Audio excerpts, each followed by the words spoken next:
Joy trigger tsunami and left sickness, danger valley. Quick to transgress, play with fire continually. The retinal scans as them advance other technology. Where the stop Holy One knows the Almighty. Some serial killers come from the human laboratory. Eugenics project side effect tormenting baby. Medicinal baggage if we feed the greedy dummy.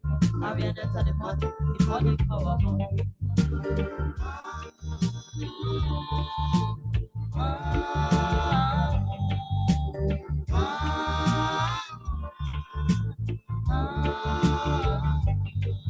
Humanity be trodden it less already. Insanity tell a customized species. Mercy hard I interfere where they should not be.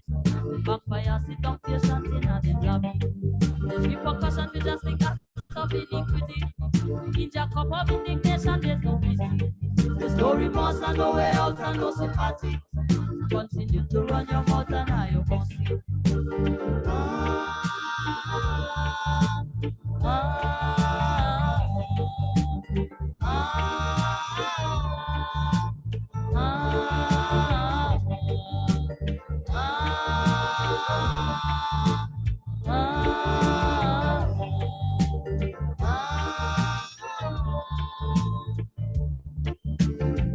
By the Antichrist, but all of them long to set. Suppress with your people life, safety wise, money wise. You teach it to be destructive, never have nothing good to give. Blatant with your negative, full away, full floating. Wickedly inquisitive, my life is a prerogative. Don't need to be instructive, don't try to tell me how to live. Their vision is so distorted, their mission was interrupted. Turn coming down and them, you don't get your moment of fame. Things they call and not to God, nearly are not up and trying to God.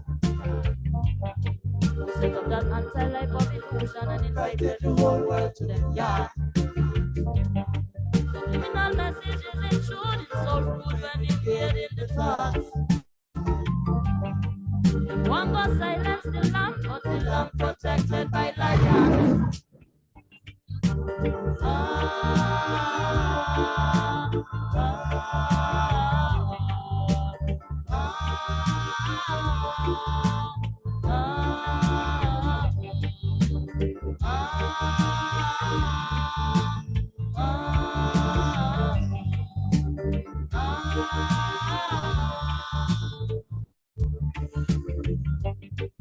Things they call an act of God, merely an act of man trying to be God. We set up that anti-life of illusion and invited the whole world to them, yeah. Subliminal messages intruding, so rude when invading the thoughts. One go silence the lamp, but the lamp protected by lion.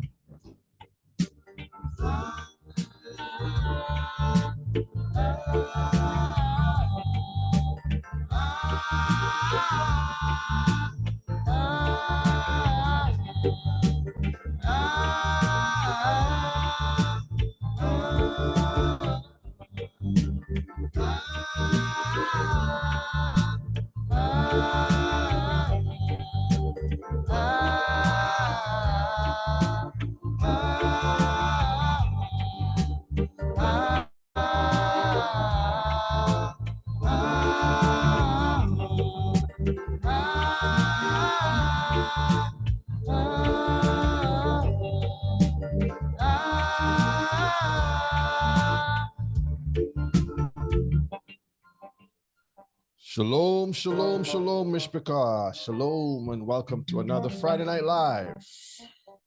Let us know if we can be heard and seen clearly. Shalom, Mishpachah. Welcome back again to another Friday Night Live. I hope everybody's doing well wherever you are. I am back in town here with the Mishpachah and grateful to be back. Thanking the Most High for his love and his mercy, which endures forever. I hope everybody's doing well in the chat and that your day has been going well. Okay, so we're looking for the numbers to get a little bit higher here. Maybe we should just wait until everybody's in the room before we get started. Yeah. It will be all night. Mishpachah, we're going to have to do this the old-fashioned way. with the tent meetings, back in the days of the Billy Grahams and stuff. You go out and invite a friend. Go out and get a friend. Get a friend, call your neighbor, right? Mm-hmm. Well, welcome back again, family down in the Caribbean. Shalom and happy Friday Night Live. And also happy New Moon Day. For those of you who remember, the sighting of the moon was last night, and we sounded the shofar today. We're so grateful to our King. Yeah. Happy New Moon Day. Happy Friday Night Live to the Mishpachah throughout South and Central America, here in these divided states of America, across the border in Canada, over in the UK, in Africa, Europe, the Middle East, and every island of the sea. We greet you all by saying shalom, shalom, shalom. Yes, shalom. Yeah, shalom. I hope that everybody is doing well. And I know you all are coming in. And if there's anyone who's new for the first time, welcome. And thank you for being here. So we have another beautiful class lineup, things, information for us to look at, listen to, and to inform ourselves about the times. As you all know very well, we are still in the age of the beast. They are moving rapidly with a lot of different things, and you have to be aware of it. I was watching a video where, I forgot who sent it to me. I don't know if it was y'all who sent it to me. Anyway, but they got these mai fish. Yes. And the so-called mahi fish. The fish is old. And so they send it through a processing plant, and they take a knife and they start to clean up the surface of the dead parts that don't look so good. Yeah, fill it off and then they run it through a machine that sprays it with a type of a dye to make the thing look fresh, and then package it and sell it. You can call that made in China. Yep. Because that's the people that that's why a lot of times when I see stuff that says China, I don't touch it. That's true. It's cheap. It's unhealthy. It's not for us.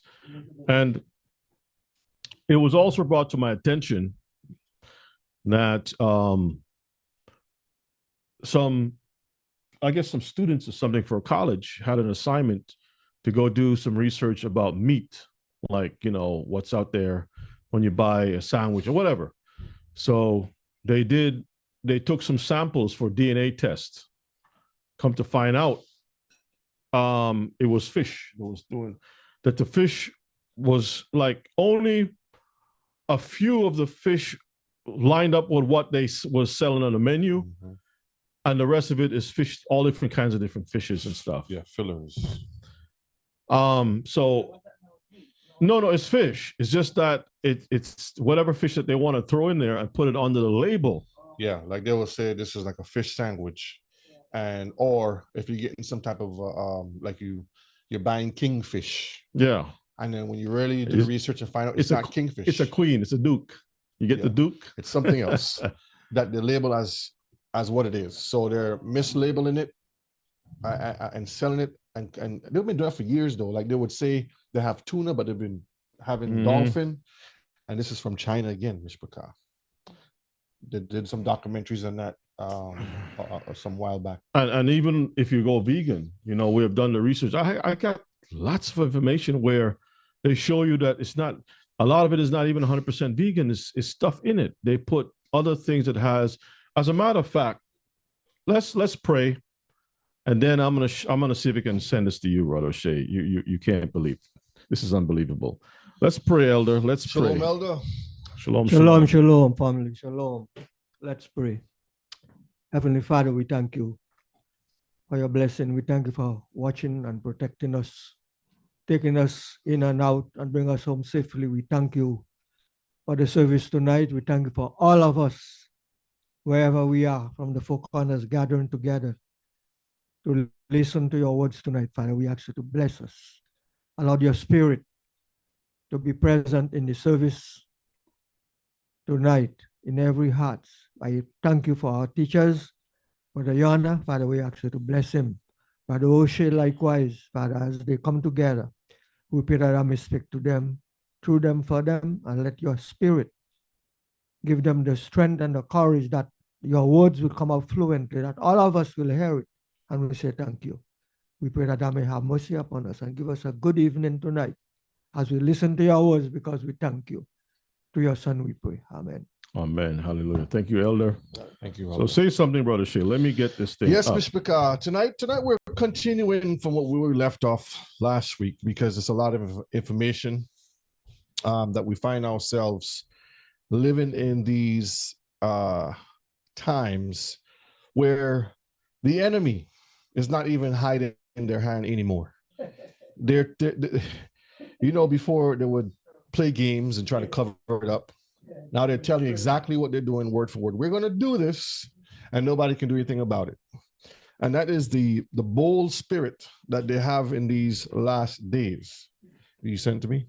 Yeah. You should be getting in a minute. Okay. This is the type of spirit that they have. And we understand this is all part of prophecy. And as we're going through class tonight and upcoming classes in the future, we have to pace ourselves and remember that we have one job to do, and that's to keep all the Most High's commandments. And when we're doing these things, it will allow us to stay ahead of these prophecies fulfilling. Yeah, Bishop Pakal, we are definitely in the days of wonder, signs and wonders that we have to prepare ourselves in many different ways, meaning that the shalom life that we've been talking about, the Torah lifestyle that the Most High want for Israel, is indeed a real situation. It's a real thing that we have to apply to our lives. We can't have it any other way, not only for ourselves, but for the future of Israelites. It is one thing for us to just talk the talk, but we must walk. We must put to action the words. It's sad that we spend the time learning stuff, and when it boils down to it, we are not applying what we learned. So please do not be one who's just a hearer of the word only. The Bible says you have to be a doer of the word. Now, I want Brother O'Shea to pull up on the screen. He's trying to get it up. It's coming. It's coming? Yeah, okay, right. So y'all see this on the screen? This is Walmart's version of organic. You see great value? You see it says great value? DHA, omega-3, great value, vitamin D, organic. It says organic whole milk. Do y'all see that? It says non-GMO. You see it says non-GMO. Everybody see it? Yeah. Everybody see it? Okay. Now let's go to the next one. This is the back side of it. Look at the back side. Make it a little bit bigger. I want y'all to see the ingredients. Scroll down. Look at the ingredients right over there. Make it bigger. All right. Let me borrow the. Let me take the steering wheel for a second. Let me take the steering wheel for a minute. I want y'all to see this. So let me get my little squiggly pen here. Certified organic grade A milk. That's a good thing, isn't it? Yeah, it's beautiful. Then it says what? Highly refined fish oil. Y'all see that? Oh, wait a minute. Hang on a second. Hang on a second. Okay. Yeah, but what type of fish? What type of fish? Number one, these are two different things. This is a land animal milk, and then you have a sea creature, and you don't even know if it's the milk from a sea creature be combined. You'll see what it says here: highly refined fish oil, and it could be shark oil. That's true, Sister Brenda. Yeah, because if you type in what is a fish, it'll tell you. It could be shark, whale, anything that has fins and swims. That's what they consider a fish. Y'all see that? This is so, look, sometimes you got to stop, take a look at stuff. You don't know what in the world. The next one there anyway. What in the world you're getting. All right, look at this one here. This one is Horizon Organic. See that word? Oh, what a lovely word. You can make it bigger if you want. That's fine. Horizon Organic DHA omega-3 supports is supported. That means that the brain is not as good as it used to be. Yeah, so You need support. Yeah. You need support. Your brain needs support now. Yeah, you're handicapped. Your brain is not as strong as it's supposed to be. And if you notice, it says right here, non-GMO. You also, why is this thing doing that? Doesn't like me so much. I don't know. You don't like me so much. All right. Y'all see that? USDA organic. All this beautiful packaging. All right, let's take a look at the back, Mishpaka. Let's get to the behind. Always check the behind. Okay. Look at this right here. Look what it has in it. Okay, where's my tool? Right here. You can't see it? Okay, hang on a second. Why is this thing? I'll make it bigger. Hang on a second. And let's change the color. I don't keep doing that. Let's change the color to a yellow. No. The color for that one is over there. Okay. Right there, Let's yeah. get this one yellow. All right, here we go. We'll make it a little bit bigger so y'all can see it. Okay, a little bit big. One more time. Brother O'Shea, you're gonna have to pull this up. I don't know what type of oil that is. Yeah. Algal oil. Now, see. this is supposed to be milk. You're buying milk, right? To the side here. But you're getting algal oil. Alligator. I don't know. Well, we'll find out. ALGAL oil. Oil. You could take it down. So algal oil is okay. Let's see. I don't like this. I don't like the steering wheel. Is an oil, vegetable oil, and therefore suitable for vegan diet. That's what they said. Type of what is an oil from marine algae. Algae. So it's algae oil. Algae. So right. It's an algae doesn't have any seed. Spores. Algae is the mushrooms of the sea. Yeah, so it's sea spores. Algae is mushrooms of the sea. The mold, that's right. Mushroom of the sea. Sea moss and things. We're not supposed to have sea moss. Sea moss is it doesn't produce seed. Yeah. There are some things in the ocean that have seed. Yeah. And there are many, many, many things that has no seed. And the Bible tells, most High says, have those things that have what? That bear seeds.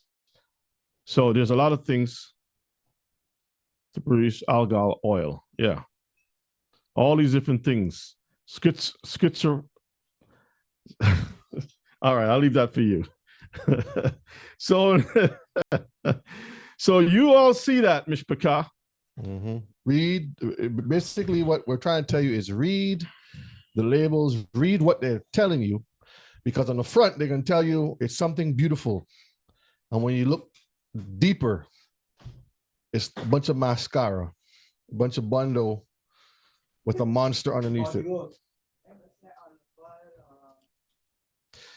No, brother T, sea moss is not the herb of the sea.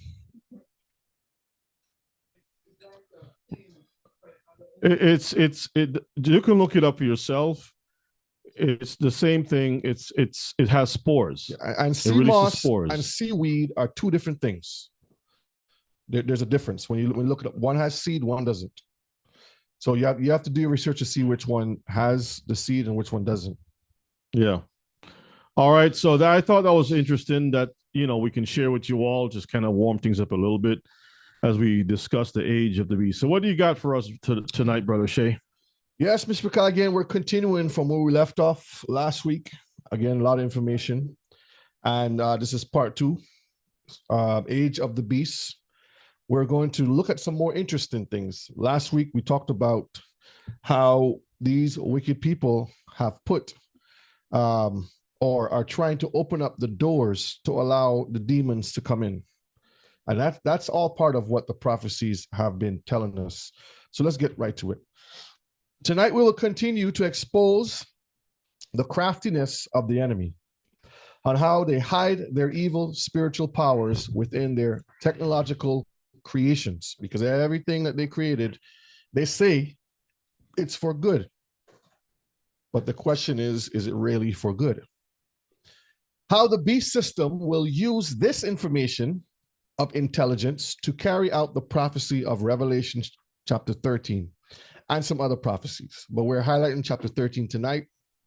But when you read the entire record of Revelation that John had recorded, they all fit hand in hand.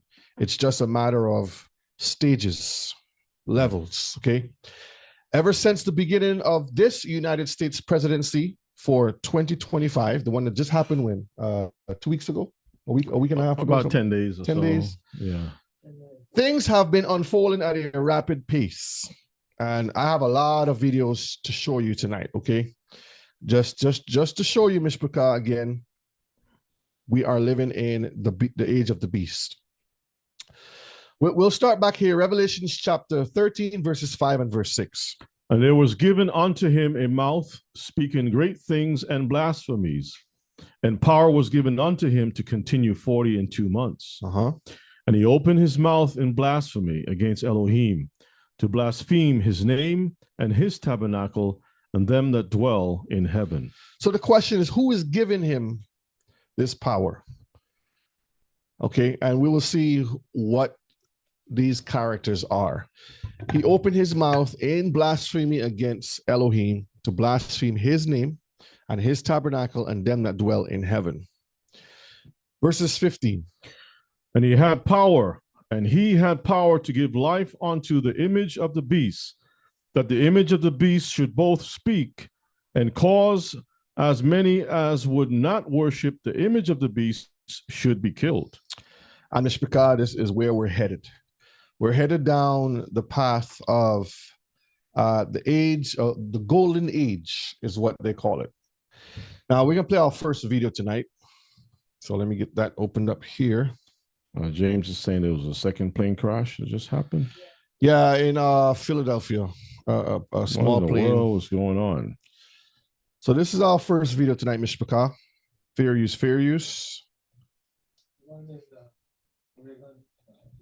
Mark my words, AI is far more dangerous than nukes. I think the danger of AI is much greater than the danger of nuclear warheads by a lot. And nobody would suggest that we allow anyone to just build nuclear warheads if they want. See, so they're boldly telling you. Let me play it one more time. Mark my words. Mark his words. AI is far more dangerous than nukes. I think the danger of AI is much greater than the danger of nuclear warheads by a lot. And nobody would suggest that we allow anyone to just build nuclear warheads if they want. So just keep this in the back of your head, what he just says as we go on, because it gets more interesting. Okay. Let's move on. Power to give life and power to speak is driven and operated by artificial intelligence. Innovation of technology and biometrics are pivotal to the function of this right here, okay? So they're doing a complete package to bring about this image, to give it life. Stargate is the idea of creating the ability to travel between worlds or dimensions. It is a doorway or a gate to another realm. This is what they're trying to do. Open up portals. And we're going to see how they're combining all their forces together. You ever watch the cartoon Captain Planet? And they say, yeah, with your powers combined, I am Captain Planet. With the powers of these nations. And I'm going to highlight these nations tonight, that they have put together the plan of how they're going to make this whole operation function. And as far as Captain Planet is concerned, It's a combination of the different elements, which is also found to be known in witchcraft. You want to cast spells. There are certain elements that has to be combined also. So keep that in mind. You can look it up yourself when you have some time. Yep. And that's also with the avatar and all those other things too. So remember, Mishpachah, artificial intelligence is trying to reverse the confounding of languages that the Most High confounded. Remember in Genesis chapter what, 10? Is it 10 or 11? 11. Genesis chapter 11, where the Most High confounded the languages. 11. Okay, so they're trying to reverse that.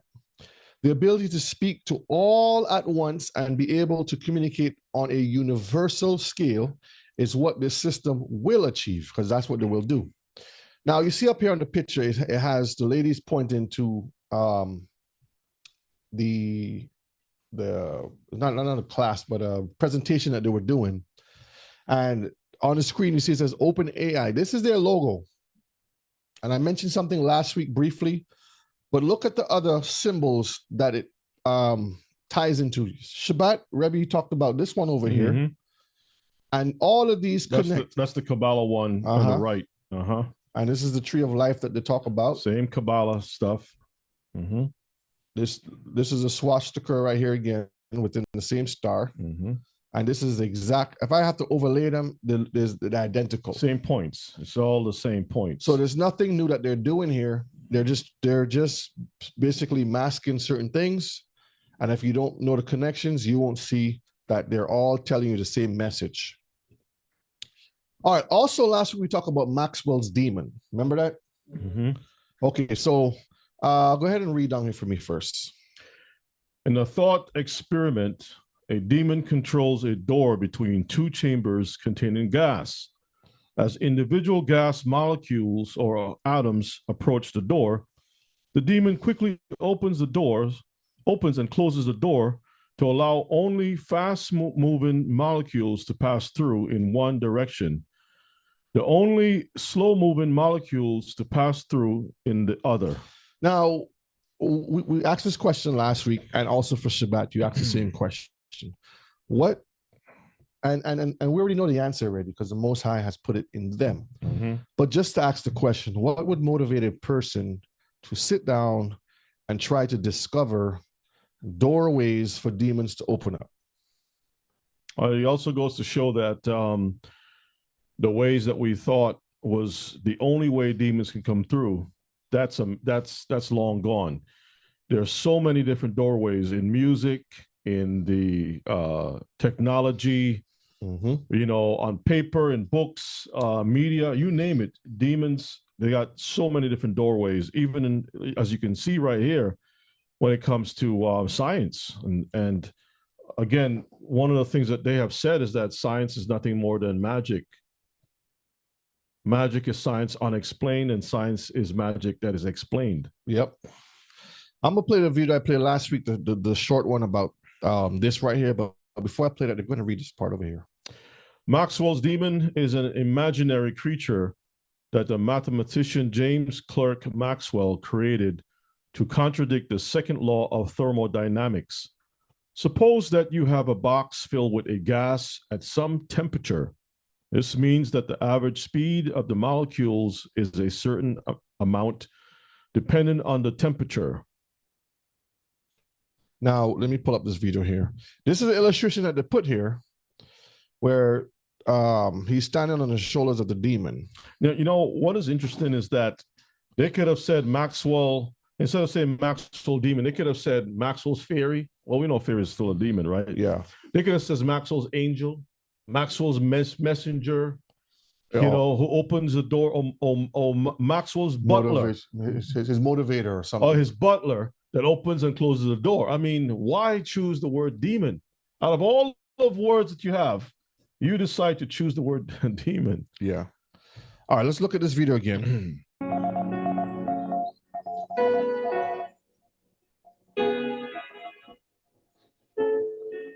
Between them, Jacquard and Morse had found new and novel ways to manipulate, process, and transmit information. What had begun with the invention of writing thousands of years ago had culminated in the binding of the entire planet in a lattice of wires carrying highly abstracted information at incredible speeds. For people at the end of the 19th century, it may have seemed that humanity's ability. I'll pause it a second. And this is why you can sit back and say, I wonder how they can send information through wires, fiber optics or wire from point A to point B, and imagery and sound and all the different things. Because no one sits and thinks about, I wonder how I can get this information from where I am here across the world. But we understand how everything is done. But if you listen to what he says, these people for generations have been sitting down and trying to map out energy, how to control energy, how to control information, and how to increase that and have that ability to actually control it all together. And also there are ships who have spools of cable, fiber optics cable or different data cable that they join together, huge vessels, and they drop it into the ocean. And it sits on the ocean floor. So the ocean is not a virgin. It's contaminated with all of these different things, bridging one continent with another, and it runs all over the world. To manipulate and transmit information was at its zenith. They couldn't have been more wrong. Information would reveal itself to be a more important, more fundamental concept than anyone could have imagined. It would soon become apparent that information wasn't just about human communication. It was a much further reaching idea than that. The true nature of information would first be hinted at thanks to a strange problem, one dreamed up by a brilliant Scottish physicist who appeared to be thinking about something else entirely. James Clerk Maxwell was one of the great minds of the 19th century. Among his many interests, Maxwell became fascinated by the science of thermodynamics, the study of heat and motion that had sprung up with the birth of the steam engine. This idea would lead Maxwell to dream up a very bizarre thought experiment in which information played a crucial role.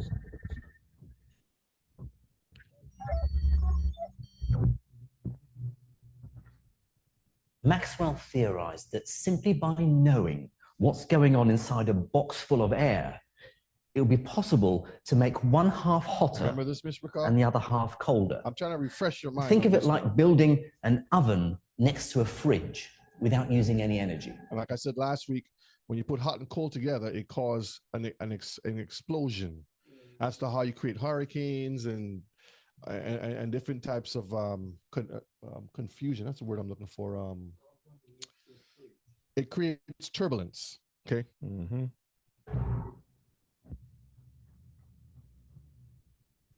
It sounds crazy, but Maxwell's argument was extremely persuasive.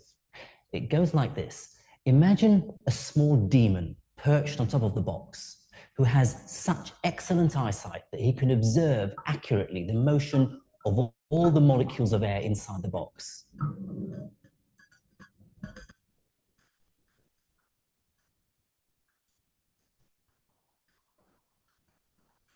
Now, crucially, he's in control of a partition that divides the box into two halves. Every time he sees a fast-moving molecule approaching the partition from the right-hand side, he opens it up, allowing it through to the left. And every time he sees a slow-moving molecule approaching the partition from the left, he opens it up, allowing the molecule through to the right. That's all we need for this video. I just wanted to show you again. Right. So the fast-moving molecule, he moves it from the right side to the left. The fast-moving, the one with the energy, with the strength, he move it from that area and move it into the the left side. Reverse. And the half-dead thing, he moves that from the left side to the right side. But okay, all right. Think about that too, because it ties in with the other videos we're going to see. Okay. And if you look at this right here, you know, growing up, Ema always telling me she don't want me to have no imaginary friends. Because children, when children, I have an imaginary friend, and you talk, what we talking about? And the world condones that. Oh, let them have their little friend they want to talk to. Who are you talking to? Eventually, something is going to show up with that name and have conversation. Pull up Genesis chapter 11. Something that caught my attention while the guy was talking at the beginning. I think it's important for us to go at that again, because what he mentioned is about the importance. People didn't realize how important information really is. Now, when you look at chapter 11, go down just a little bit. Okay, verses 1 first. Verses 1. The whole earth was of one language and one speech. One. The word one, or achad, is very important. That means that the people were unified, right? Scroll down, verses 4. And they said, go to, let us build us a city and a tower. Isn't that what they're doing today with technology? Towers and the cities, the smart cities and the towers and the different things, cell towers and all kinds of information towers. Building the Stargate right now. Stargate, satellite is like a tower too that goes up into heaven, whose top may reach unto the heaven. That's the satellites and whatnot. And let us make us a name. And that's important because they want to preserve themselves, right? Lest we be scattered abroad upon the face of the whole earth. Verses 6 is verses 5, the most I came down and saw what was going on. Verses 6 is important. And Yahuwah said, behold, the people is one, and they have all one language, and this they begin to do. And now nothing will be restrained from them, which they have what? Imagined. Back to the imagination, right? The things the guy was talking about. Back to the magic. So the internet was designed for communication. The technology that we have today, the chat GTP, or whatever it's called, AI, GPT, is all designed for communication, to break the barriers and to so-called help mankind evolve to the next level. Yeah, you have chat GPT for on one side, and on the other side it's deep seek. And basically, those things are just none more than gateways. And that's why I was saying it's a combination of all of these families. And we're going to cover. Let's move on. We're going to cover that because I got some videos to share. All right. Pass one already. Okay. This is where we are now. Transhumanism is the position that human beings should be permitted to use technology to modify and enhance human cognition and bodily functions. So let me pause a minute because I'm gonna come back to this slide a minute. This is very interesting. So let's play a couple of videos first, and then I'll come back to this slide here. Let me close this one. All right, let's look at this one right here. It's my honor to welcome 3 of the world's leading technology CEOs, and together, these world-leading technology giants are announcing the formation of Stargate. What if I told you that a single announcement has just set the stage for one of the most ambitious projects in human history? OpenAI, backed by tech giants like SoftBank, Oracle, and NVIDIA, has launched what they are calling the Stargate project. This initiative isn't just big. Remember these movies, Mr. McCall? Okay. Big. It's $500 billion big. That's $500 billion invested in creating a centralized AI infrastructure designed to unlock the potential of artificial general intelligence, or AGI. The announcement was made at the White House with President Trump, OpenAI CEO Sam Altman, and SoftBank's Masayoshi Son standing shoulder to shoulder. That's the 3 frogs. Altman even right called there, it the most important project of this era, while Son described it as the beginning of a golden age. This sets the tone for what OpenAI envisions as not just a technological leap, but a transformation in national security, healthcare, and economic growth. But what is the Stargate project, and why is it being compared to historical milestones like the Manhattan Project and the Apollo program? Let's break it down. At its core, the Stargate project is about infrastructure, AI infrastructure to be exact. OpenAI is partnering with tech heavyweights like Oracle, NVIDIA, and Microsoft to build cutting-edge computing systems in the United States. Their ultimate goal? To develop AGI, AI that can outperform humans at most economically valuable tasks, and eventually, artificial superintelligence which surpasses human capabilities altogether. But this project isn't just about technological ambition, it's about scale. The first construction site is already underway in Texas, and Altman promises this initiative Right will behind create Brother Mike's hundreds of house. thousands of jobs while reindustrializing the US economy. This isn't just a tech story, it's an economic and geopolitical one. And if you're wondering where this $500 billion is coming from, SoftBank is taking the lead as the primary financial backer.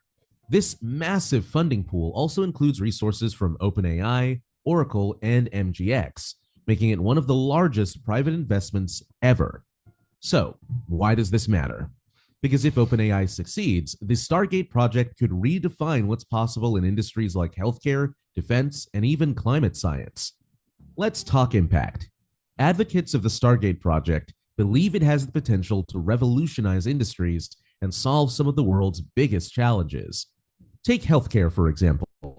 Oracle's Larry Ellison has highlighted how Stargate could lead. See, they always go to healthcare first because they know people trying to defy aging and death and injuries and things like this. So they always want to sell you that. Oh, we're going to make sure we can cover that first. To breakthroughs in personalized medicine, including mRNA vaccines and cancer treatments. See? Imagine AI Vaccines. systems capable of predicting pandemics or creating tailored therapies for individual patients. These aren't just dreams, they're practical goals tied to this initiative. Beyond pause health, for a second. If they want to, like you have a dam, a dam is to help control the flow. You're not just using it for electricity, but you control the flow of water, right? Well, with this type of technology, they can control the flow of mankind. Yes. In the sense of how many people we need to have by the next 10 years and how many people we need to reduce in the next 10 years or whatever the case may be. So with all of this information, control with pharmaceuticals, medicines, whatever the case may be, they can control population growth, reduction, you name it, like a dam. They can use this technology to control life on this earth. Yep. And so everything will be controlled. Just think about it. Information, food.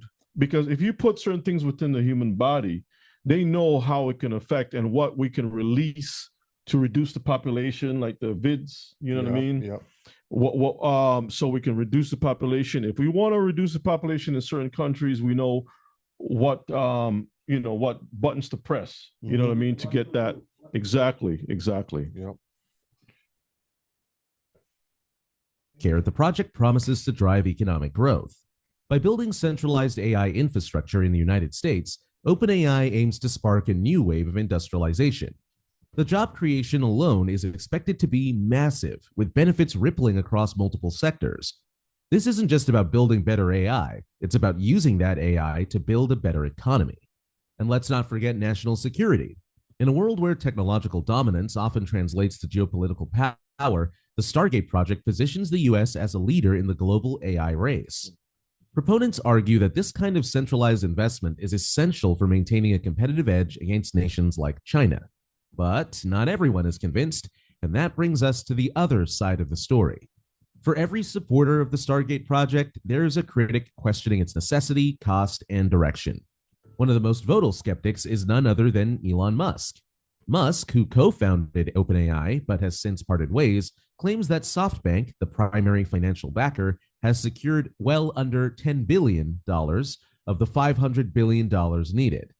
He's taken to his social platform X to voice his concerns, sparking a heated back and forth with Sam Altman. Funding isn't the only concern. Critics argue that OpenAI's approach is outdated and overly reliant Move here to this part here. Okay, right here. manufacturing, and tech sectors. This ties directly into national security priorities under Trump's administration, emphasizing self-reliance and global dominance. Proponents argue that controlling the next wave of AI technology isn't just about economic power, It's about safeguarding America's role as a leader on the world stage. And that's the important part there. Now let's go to the other video here now. This is another perspective of it also. Imagine you could live forever, or maybe go back in time and Look ask like a your sodomite. parents, It's a sodomite. Pull it back again. It's a sodomite. Imagine you could live forever, or maybe go back in time and ask your parents, grandparents, great-grandparents about their lives, their experiences. Well, that's now a possibility thanks to a new concept called Storyfile, and it's powered by, you guessed it, AI. Take a look. I'm so pleased that I met so many good people who influenced my life, and I had happy. This is Marina Smith responding in video and interacting with her loved ones. And I feel it's coming to conclusion. Sounds like a pretty normal video chat conversation, except for one thing. This is her funeral. The video you see here is generated by AI. And I've seen my sons doing great things and leading. She was the mother of Stephen Smith, creator and CEO of Storyfile. My co-founder and wife were concerned about the preservation of Holocaust survivors. How do we ensure that important piece of history is preserved for future generations? We wanted to be able to have a conversation with the past. I hadn't planned to bring my mother's story file to her funeral. We buried her, and then everyone got around and was saying beautiful things about her. And towards the end of it, I said, I'd love to ask Mother a few questions. I said, everybody just, there's Marina. And her smile and her personality, the one that everybody was missing in that moment. What's your story? My name is Hank Thomas, former freedom rider. Through an extensive library of content fed in by the user, Storyfile uses real-life expressions, mannerisms, and even accents to generate high-definition video responses. You ask a set of questions. The person answers those questions. And in the answers are lots of things that are not the original question. You could ask me, where were you born? And I will say, I was born in Derby, England. Oh, and by the way, that's the home of Rolls-Royce, and they have an amazing soccer team. And then suddenly I'm talking about other things other than where I was born. So what the AI is doing, actually, it's not creating new content. What it's doing is looking through all the content that's there and then bringing back from that content what you're looking for. Actor and comedian William Shatner created his own Storyfile, and you can interact with him on the company's website. All right, now let's put this AI technology to the test. I'm going to ask a couple of questions to this machine and see what it can do. What is your name? My name is William Shatner. Fair. How about how old are you? So I was born in 1931. You do the math. Okay, fair enough. Very direct. Let's try something more complicated. How about, what do you think about AI technology? This whole thing is the future. To be able to ask a favorite person, present day. No, that's impressive. Even now you might be wondering, how safe is it? Every story file is private by default. They always tell you it's private. Share it. There's a link, you can put it on your Facebook if you want. Everybody can share it. But we assume that it's private so that you've got the confidence to be able to speak about those things that are intimate and personal. As for what the future of AI looks like, what we have seen in the last 6 months is so revolutionary and so fast, breakneck speed fast. I can't predict what's going to happen at the end of this year, let alone 5 or 10 years from now. Smith also pointed out that just like all new technology, there will be a learning curve all across the board, from the music and film industries to the news industry. All right, that's all we need from him. I want you to pull up 1 Samuel chapter 28 and verses 6. We'll start from there. Just read a few verses. That's the book of 1 Samuel chapter 28. We'll start at verses 6. And when Saul inquired of Yahuwah, Yahuwah answered him not. Y'all see that? Didn't answer him. Neither by dreams, nor by Urim, nor by the prophets. Then said Saul unto his servant, seek me a woman that have a familiar spirit, that I may go to her and inquire of her. And his servant said unto him, Behold, there is a woman that have a familiar spirit at Endor. Now, he didn't tell his servants that his intentions was to bring up the prophet Samuel, or anything of that sort. Verses 8, and Saul disguised himself.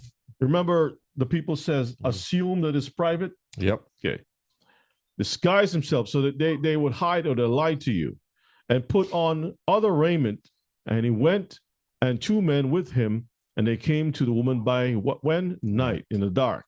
And he said, I pray you, divine unto me by the familiar spirit, right? Mm-hmm. And bring me him up, whom I shall name unto you. So that's putting information in. And remember, the AI is about putting certain information in, Collecting, and then you can have a conversation. So remember, the woman is in the grave, but they're trying to bring her up to speak as if she's speaking to them at her own funeral, right? And they keep calling it advanced learning. Mm-hmm. That's right, Brother Barry. That's digital Ouija board. Okay. And the woman said unto him, Behold, you know what Saul have done, how he have cut off those that have familiar spirits. Now, the funny thing is, this woman is interacting with a demon, right? To let her know what's going on. But she didn't even have the information to know that Saul was in disguise. That's to show you how useful her power really is. Like, you're supposed to be able to know that this is Saul setting you up, right? Okay. How he had cut off those that have familiar spirits and the wizards, because remember, in technology, they call you a wizard, a science whiz in tech, right? Out of the land. Wherefore, then layest you a snare for my life to cause me to die? You're trying to set me up. And Saul swore to her by who? Who did he swear by? The same one that didn't talk to Saul. The Most High wasn't talking to him, but he's swearing by the Most High, saying, as you all live. He's not going to swear by the demon. Okay. Remember, he didn't ask the lady, can you inquire of the Most High that I can talk to whomever I give you the name? He's inquiring of a familiar spirit that is a demon, but he's going to swear by the Most High. The Most High and the demons they're not friends, right? They're not friends. As you all live, there shall no punishment happen to you for this thing. Now, remember, she doesn't know that this is the king. How can you guarantee me that I'm not going to get any punishment, right? That's the same Only thing. the king can guarantee that. That's the same as how the devil told Eve, you shall not surely die. Exactly. It's a lie. Then said the woman, whom shall I bring up unto you? And he said, bring me up Samuel. And the woman saw Samuel, and she cried with a loud voice. And the woman spake to Saul, saying, why have you deceived me? For you art Saul. But anyway, let's get down to the part I want to get, verses 14. And he said unto her, what form is he of? And she said, an old man cometh up, and he covered himself with a mantle. And Saul perceived, in his mind, he's thinking, it didn't say that was Samuel. Yeah. He says, oh, that must be him. He perceived, because he put a disguise. What do you expect to have? If you're tricking yourself, don't you think somebody's tricking you too? Right? The spirit is tricking him also. Yeah. That it was Samuel, and he stooped with his face to the ground and bowed himself. That's worship. And Samuel said to Saul, why has you disquieted me to bring me up?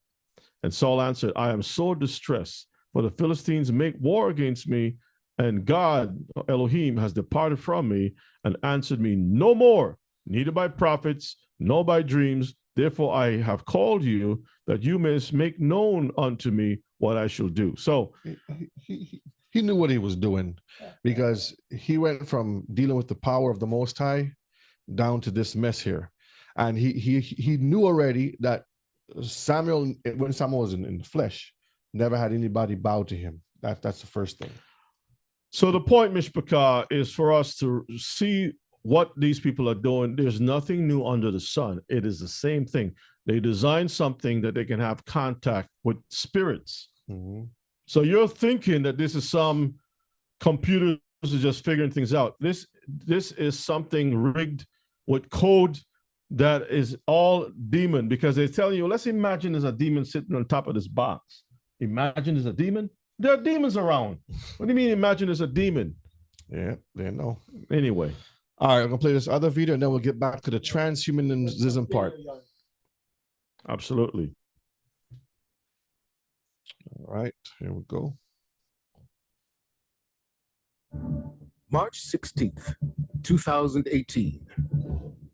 The U.S. government's Defense Advanced Research Projects Agency, commonly known as DARPA, announces a bold initiative to develop what they call next-generation non-surgical neurotechnology. It is designed to allow the human brain to directly interface with machines. We know that DARPA is exploring human-machine interfaces that include direct connections between the brain and outside systems. That's been now check this out. He just says that they're trying to merge the human with the machine, right? What is AI? It's a machine. Artificial intelligence with the machine. So they're gonna bring all together. If you think about it, you have artificial intelligence coming into the machine. That's what you have. That's called a computer. And then you have the human with the machine. That's called what? Biotech. Mm-hmm. And then when you put all together, then you'll have this whole thing, transhumanism. They have something called electrical prescriptions, RX, and it says work begins to support self-healing of body and mind, and different things like that through these programs. Mm-hmm. From the beginning of DARPA's information technology mission, and it continues to this day. DARPA has created some of the most influential technologies of all time, things that we use and take for granted every day, including the project that became the internet. They've created self-driving cars, stealth technology, GPS that fits in your pocket. That's DARPA's specialty, to imagine the future and create it. Imagine again. A new technology that is actually very much on the verge of being a reality that is being fielded is we could have a sensor maybe on the surface of our head, or maybe implanted somewhere in our body, in our brain, or something that allows us to interact directly with our communications gear, our processing gear. How many of y'all want to get a setup like this? Yep. Huh? You'll be well compensated. So soon there'll be college. DeVry will be opening up some courses that you can go learn how to plug things to people's brains and stuff. Right? Plug and play. Plug and play. How many of y'all want to do that? Why not, Elder? This is like a digital. Doctor says, Elder, your eyes is twitching a little bit. We're gonna plug you up to the grid, whatever it is. Mr. Potato It'll Head. be small. You're not gonna even know it's there. The hair is gonna grow back, Elder. And you sit down plugged into the grid. You can do all the prayers from you don't have to even open your mouth to pray. Imagine that. You just lay in the bed. Just lay in the bed.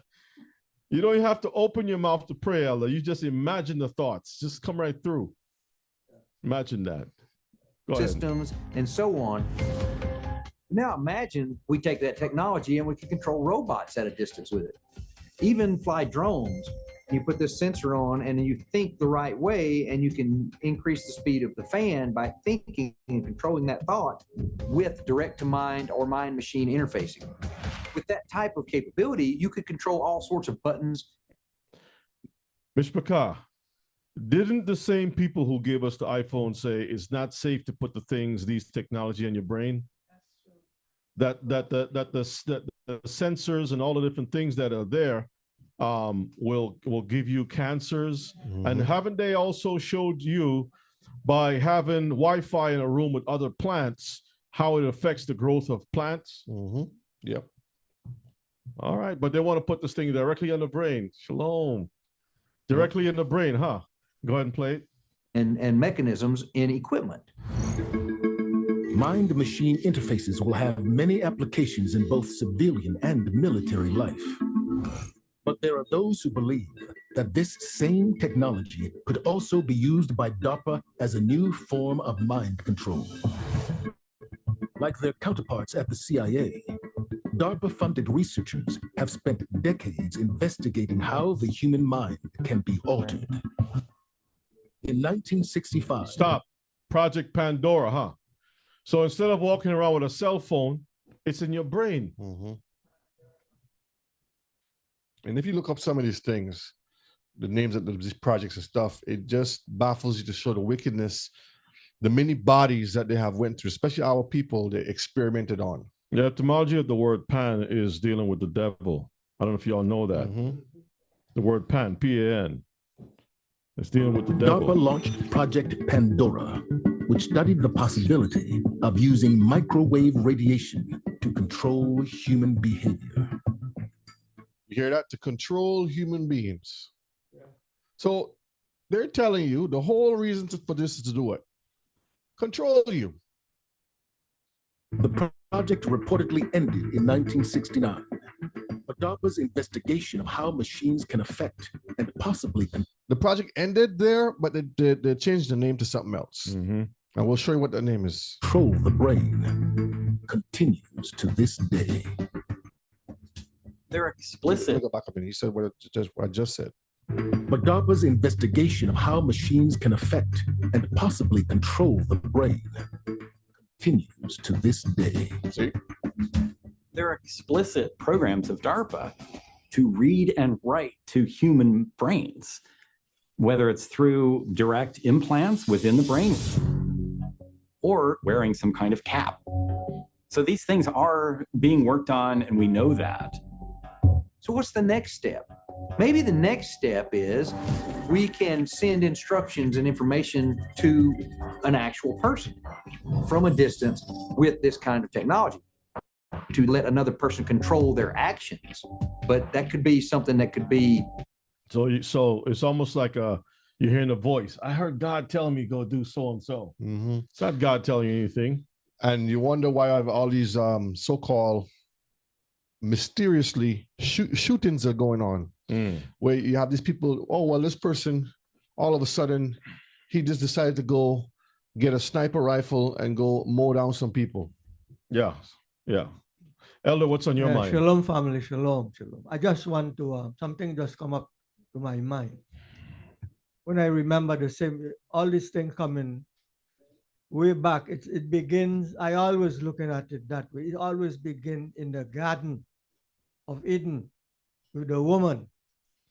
When the devil, the same devil that the Lord cast down, he cannot make a human being, but he making all these other things, and same human, he start to work on Eve. He make using the same tricks, with the same electrical, all the intelligent thing, all these things. Knowledge. It's a devil work. It's the knowledge, the increase of the to know things. Malicious. If there's some way to do it from a distance, a much greater distance than something that you can wear on your scalp, that would be the ultimate technological achievement that would fall into this realm of mind control and direct human-machine interface that DARPA may well want to keep secret. In the near future, DARPA may possess the technology to remotely control the human mind. But as concerning as that may be, according to some scientists, a more permanent kind of mind control technology is looming.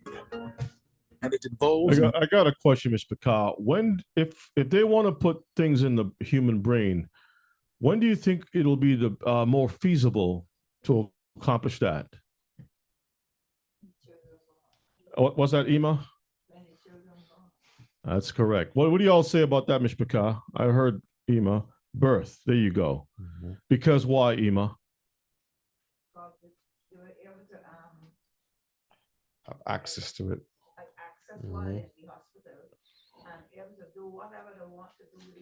Yes, but also the skull of the child is not quite closed as yet. Remember, it's still open. The head is still soft, so they can implant. They can make an incision, and they can implant a lot of things at the birth of a child. There's something called Order 66. If you ever watched Star Wars, Order 66 was something that they put in there where the clone soldiers, when a certain message went out, they switched from being normal and good and carried out the execution of destroying a certain set of people. So just think about that. Modifying the human brain by altering the human body's DNA.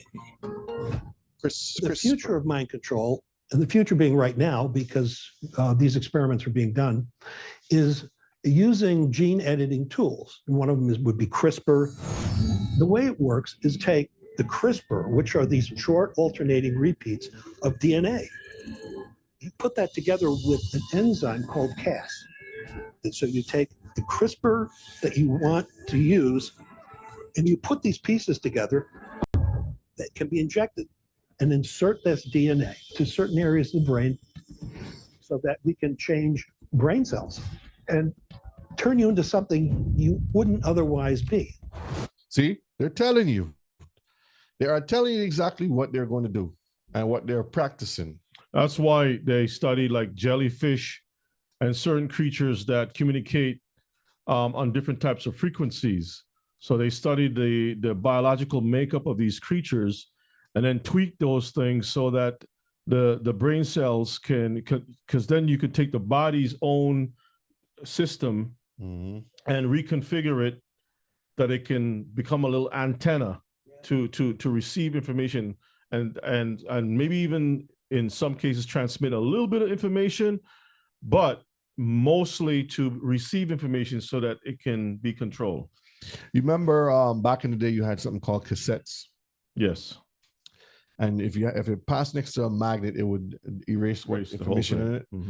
And you could record stuff and you can play stuff. That's what they're trying to do, be able to program you and put you in situations that So in this way, gene editing technologies like CRISPR really form a definite basis for future mind control. These are things that DARPA has investigated. Every technology has the potential for good or evil, and who defines what's good and what's evil, and who uses it for what purpose. These are all questions that have been asked about everything from rockets to self-driving vehicles. We still don't have a good handle on the ethics of various technologies that we use. Technologists tend not to be so concerned with the ethics. That seems to be the domain of other people, policymakers, for example, academics, people like this. There needs to be a hand-in-hand interaction with people creating technology and those who are considering the ethics of that technology. All right, so that's that one. Let's go back to the slide here a minute. So transhumanism is the position that human beings should be permitted to use technology to modify and enhance human cognition and bodily function, expanding abilities and capacities beyond current biological constraints. So the Most High say, this is how much you can do this. Man says, no, we can do more. We want to go above and beyond. We want to allow you to now see in the dark. So they'll go and splice eyes from owls at night, take their genes, jellyfish and all kinds of stuff, and inject it. And now the baby opens the eyes and the baby can see in the dark, see objects moving in the dark, and so forth. Many prominent people in the tech industry have talked about the increasing convergence between humans and machines in coming decades. For example, Elon Musk has reportedly said he wants humans to merge with what? AI. Isn't that the same guy who says that AI was dangerous? Yep. The same guy that says it was worse than nuclear war? Yep. Let me play it again. And yet he's the one pushing for this? Yep. Mark my words, AI is far more dangerous than nukes. I think the danger of AI is much greater than the danger of nuclear war. But he said he wants to merge humans with AI, and he's saying it's dangerous. You see how these people think? All right, let's continue. That's Esau. To achieve a symbiosis with artificial intelligence. So they want to have that oneness. That's what they're trying to do. Oh, let's look at this other video here. A very interesting one. And we're going to start at the 5-minute. That's that spirit of Esau. Was it 5-minute? And let me see a minute. Give me 1 second. Yeah, Mishpachah, we can see what is happening. So let's start right. What is happening in this world? All right, let's start right here. Justification that he thought the average person can relate to. Remember, Larry and these other guys are all in on transhumanism. They Right. believe that transhumanism is the future. They want to be part of that transhuman transition, which is fundamentally anti-human. They believe that the human species will go extinct and will be supplanted by machine-based intelligence. And you better get on board with it now. That's basically their frame of reference. And who thinks like that, Mishpachah, to destroy your people and to be replaced by something else? Isn't the whole thing about life? But that shows you that they are all against life. They're all for death. posted about this, and what I think it's fundamentally narcissistic.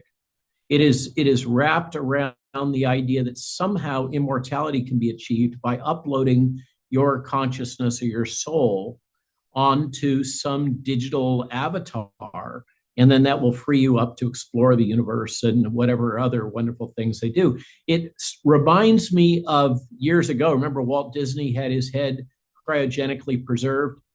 There was a period of time when the rich were all fascinated with cryogenic preservation as a way to deal with death, right? And their fear of death. And I think that transhumanism is the new embodiment of this. But in any case, I think Larry went off script. And what he recited was basically the Moderna business plan that failed. Remember, Moderna was almost broke before the COVID crisis hit, and it got basically subsidized and rescued by whoever was behind all of that. We could speculate. Certainly, Tony Fauci's Vaccine Research Center was part of that, but InQtel is funding new plants for Moderna, et cetera, et cetera. There's deep intelligence ties here.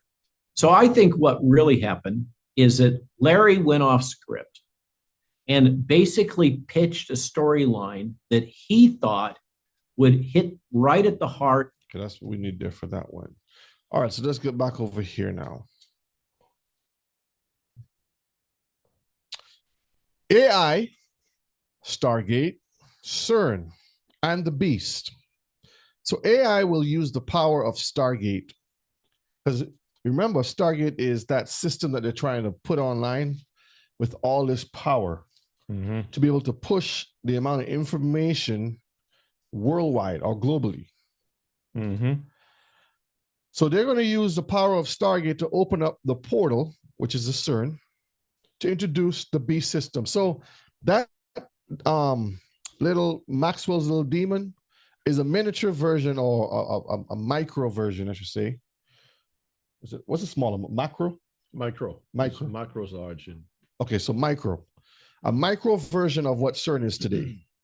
A big portal where they're heating or using a lot of energy to open up this portal.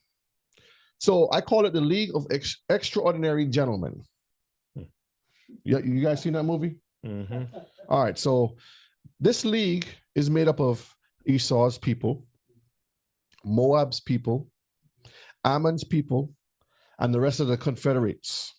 They're all collaborating to bring about the beast. Now, these are little,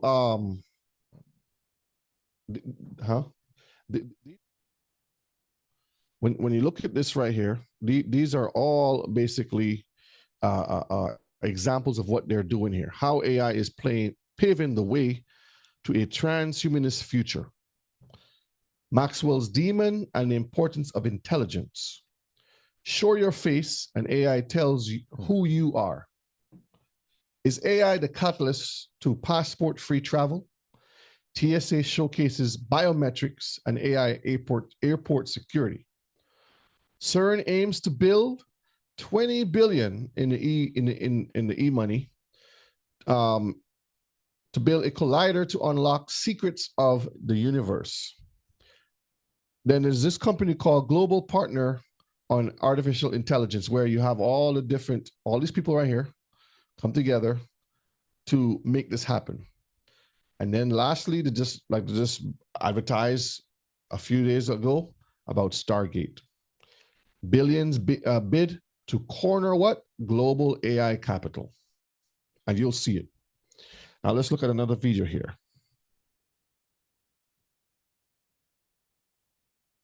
Okay.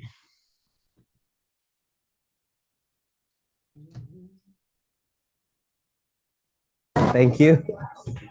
Something very strange about saying thank you to a robot. You probably know Alibaba for its e-commerce platforms, but the Chinese tech company is branching out. It's aggressively testing and implementing tech concepts that span from retail to restaurants and even hotels. This should open with facial recognition. Let's see. I've come to Alibaba's futuristic Fly Zoo Hotel, which is a stone's throw away from its headquarters in Hangzhou, and almost everything you can imagine here. See, everything is over there.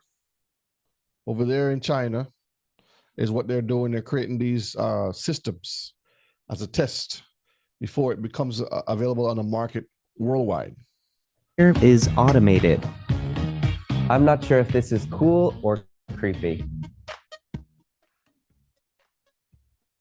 So the first thing I see is no counter, no couches, and this is it. This is the hotel lobby. You don't have a traditional check-in counter. You don't have a concierge checking in. Okay. Foreigners will check in here. A staff will come up and assist. But for Chinese nationals, they'll check in on the kiosks, or they can just check in on their phone if they actually have the app of the hotel. She's going to take my picture so that I'll be able to open the door and get access around the hotel.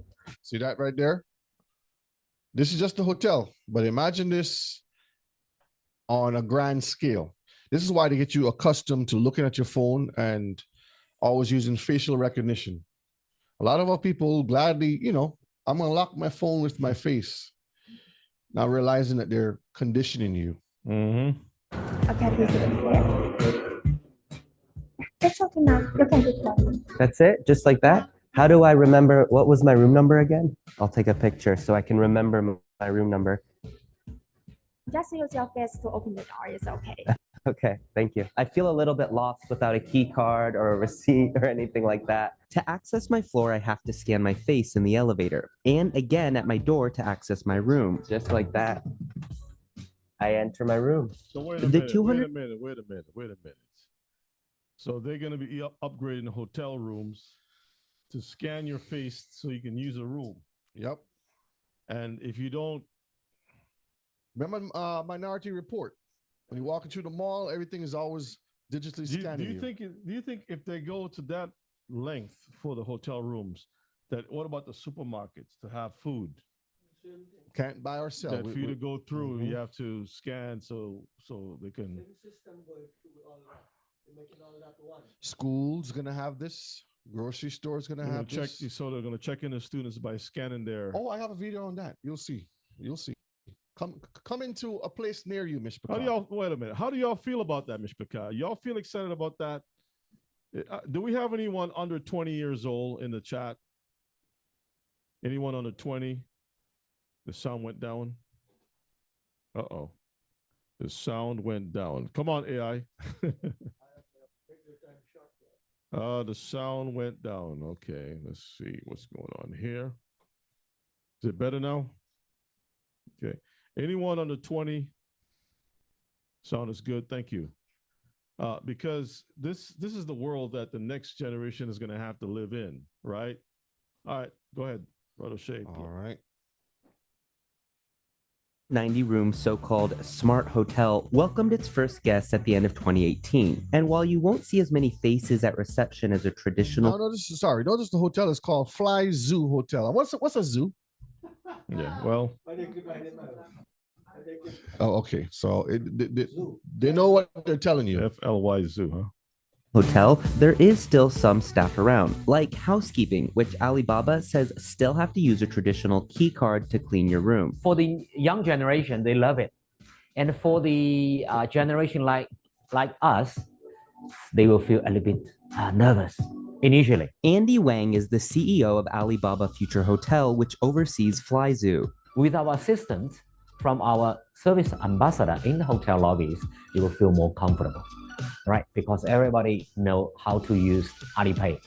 Everybody knows how to use the mobile smartphone. But the idea here isn't for Alibaba to open its own hotels. It's Room using service. Flyzoo to develop technologies it can sell to existing hotel chains. One of its partners is Marriott International. Uh-oh. So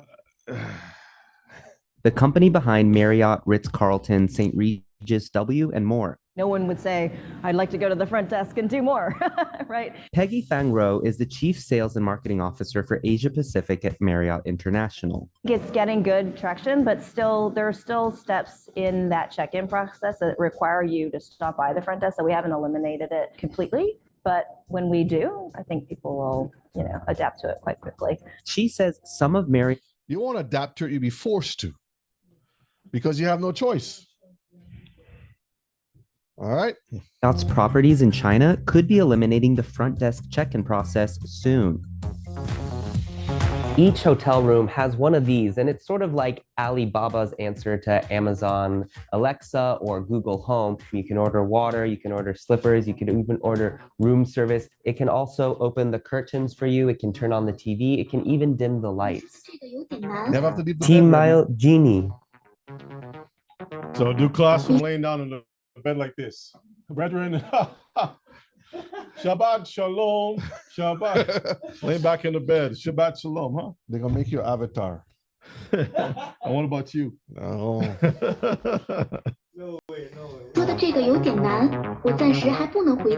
Well, some brothers will be happy about this because they can be the super Hebrew that they always wanted to be, knowing everything. Just plug that thing in the head and upload every single archaeological information. They'll know how to speak the ancient Hebrew, the Paleo, the pre-Paleo, the post-Paleo, all the different types of Hebrew. They'll know all Hebrew. Babylonian. They'll be able to tell you. They'll know what's that. They'll go back to the pyramid. They're gonna be standing right there, right before the Most High come from the languages. They're gonna says, "I was there." Let's forget about not super Hebrew, ultra Hebrew, the ultra one. That's the top one. Mr. Picard, they have conditioned us in many levels. Again, they give you the VRs, right? The virtual reality goggles, and people are like, "Oh, this is cool." Not knowing that you're getting used to not touching anything. Put a 1 in the chat if you're all ready for that Hebrew update. You go get that thing installed. Man, you know how you'll be so good at teaching. So you'll be so good at that, Mishpah. Think about it. All right, okay.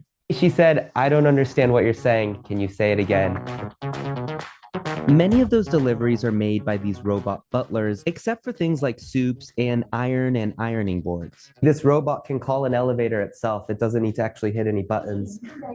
And there it goes. Forget about your traditional hotel vending machine. Here you open up the Alipay app, you scan the QR code, and then it unlocks. And so let's say I grab unless this drink. Unless you get that device, you can't get a drink, huh? You can't get a cold milk with fish oil in it, huh? And whatever you take off the shelf, it gets charged. So only you can try and sneak something in. Let me get extra bottle. You can call. You can call Brother Shea, and he can send you some shekels, electronic shekels, to get your card uploaded real quick, right? No care packages. And within seconds, the app recognizes the product that I picked up from this refrigerator, and it's charged me. This is what's called Future Fitness Center. To enter, again, facial recognition. Look at that. This one's a lot more relaxing. The hospitality industry is one of the world's top creating job sectors. So does that mean hotels will one day be staffless? Do you think that guests will miss interacting with humans? No, never. Never. Hotel associates will always be one of the most important parts of hotel business. Technology only help us to improve our efficiency. Wang claims that all the facial recognition data is only kept through the duration of a guest's stay. Lies. Yet they collect information to improve user services and things of that nature, right? Mm-hmm. Okay. It disappears once a guest checks out. Peggy says facial recognition is already being tested in one of its Marriott properties nearby and could be rolled out to more properties once they get the okay from the government. See, so I'm not making this up. Once they take out the kinks, they're going to apply this to a lot of the hotels, or just say all of the hotels you go to. On the world, consumer engagement with facial recognition can be really different. We're going to have to learn, Mishpaka, get yourself a vehicle that can tow, right? And build yourself a little caboose that you can tow around. So if you got to travel and you need a place to sleep, you can sleep in your little caboose, right? Okay.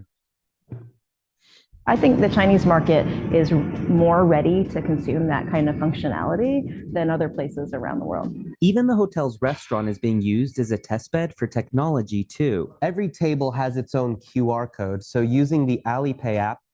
Now you see this here, right? You go to some restaurants as of, let me see, what year are we in? 2025. I would say 4 years ago. 4 years ago, they started this. You go to some restaurants, there's a code that you scan and you can order. A lot of restaurants have that. Mm-hmm. I simply open the app, and then it immediately shows me the restaurant along with the menu. And from there, I'm ready to start ordering pork, chicken, fried rice. And just like that, I've ordered dinner.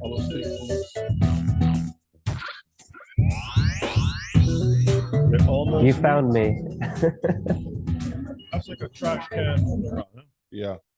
And I went to a place, I think it was sometime last year, to order a drink. Turn around and this machine coming out. I was like, really? Yeah. Where? What's this? Kiefer saw it too. And I shake my head. I says, wow. He can't make it up. Nope. You see, this is what the heathen is doing for themselves. It's your mic. We have to get ourselves for what we have to do for ourselves. That's why they're not separating the people. Thank you. There's more. So there's multiple layers. A staff member just served this lotus root, and when I asked why... That's a beautiful meal, isn't it? Look at that. That's a beautiful Starship food. I don't know what did he say it was. Let's see what he say. A staff member just served this lotus root, and when I asked why not the robot, he said, well, the steam is time sensitive, so it had to get from the kitchen to the table quite quickly.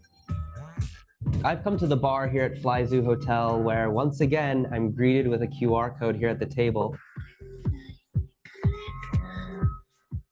And unsurprisingly behind me, I see my drink is being made by, you guessed it, a robot. Hey. All right, that's all we need for that video. Look at that sodomite music. All right, for the children, let me see where this one is here. Let's see. Oh, you asked about the school, right, Rebbe? Here we go. Yeah, we want to know about the school. Here's the school. Here's the screw rules. Where the screw at your head. Mm-hmm. 红色是表示你的专注力显示的很高。 Teachers at this primary school in China 蓝色是走神了， know exactly when someone isn't paying attention. 白色就是你可能跟网络还没有连接好。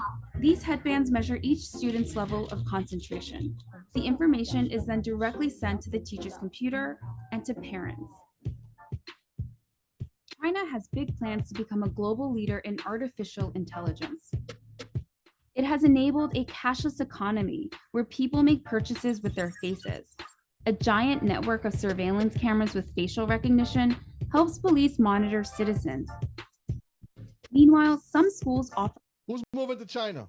As a matter of fact, what language do you think is one of the main languages being pushed in schools today to learn? English. No, Chinese. Chinese? Okay. Mandarin. A lot of schools are pushing students to learn Mandarin Chinese. There's a reason for that too. And China has always been the testing ground for a lot of these different things. As a matter of fact, the Uyghurs, the Uyghurs. I don't know if you've heard of them, but these are Muslims or Arabs. Well, not Arabs, but Muslims who or Arabs who mixed with the Chinese years ago, and they have kept their own private, well, sort of set apart community, and they are under great scrutiny, persecution, and you name it. Look it up and see, family. And so they're actually being used as testing ground for some of these things here to control people. But as you can see, this is the future for children, having these things on their heads. Can you imagine that one of these days you go to school and you're for a PTA meeting at the school and they're talking about, well, your child hasn't been learning because they so-and-so. Well, how do you know? Well, this is how it is. Oh, you would know before you. There's no Yes. PTA meeting no more. Yes. Which one? Grab the mic. Nation, Uh-huh. which nation which nation in the world that designed the Nintendo? That's the Japanese. Well, these are the people, same Japanese, China. These are the people that they to corrupt the world. Our children, they taking that, and you see that. You see where we're going. That's why we need our children to listen. I think with the sound, Mishpaka, whenever we play a video, for some reason it plays louder for the video, and then it reduces the sound for the speaker. Yeah. And then it reverses. After a while, it comes back up. Yeah. So that may be what's happening, okay, with the sound. So, all right, go ahead and play it. Glimpses of what the future of high-tech education in the country might look like. Good job. Classrooms have robots that analyze students' health and engagement levels. Students wear uniforms with chips that track their locations. There are even surveillance cameras that monitor how often students check their phones or yawn during classes. These gadgets have alarmed Chinese netizens. But schools say it wasn't hard for them getting parental consent to enroll Can you go kids back into. just a second? Go back just a second. I want to take a look at that school. That looks like a prison. Yeah. Does that look like a prison to you? That's how the schools here is too. You have all these gates and devices that you have to pass through and security. All right.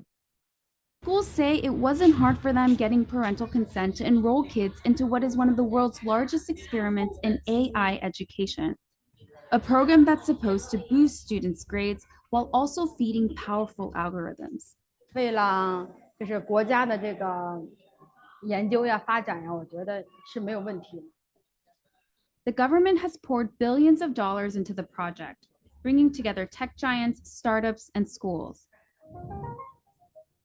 We got exclusive access to a primary school a few hours outside of Shanghai. To see firsthand how AI tech is being. Pause. Freeze. Yeah, I think your computer is not moving fast enough.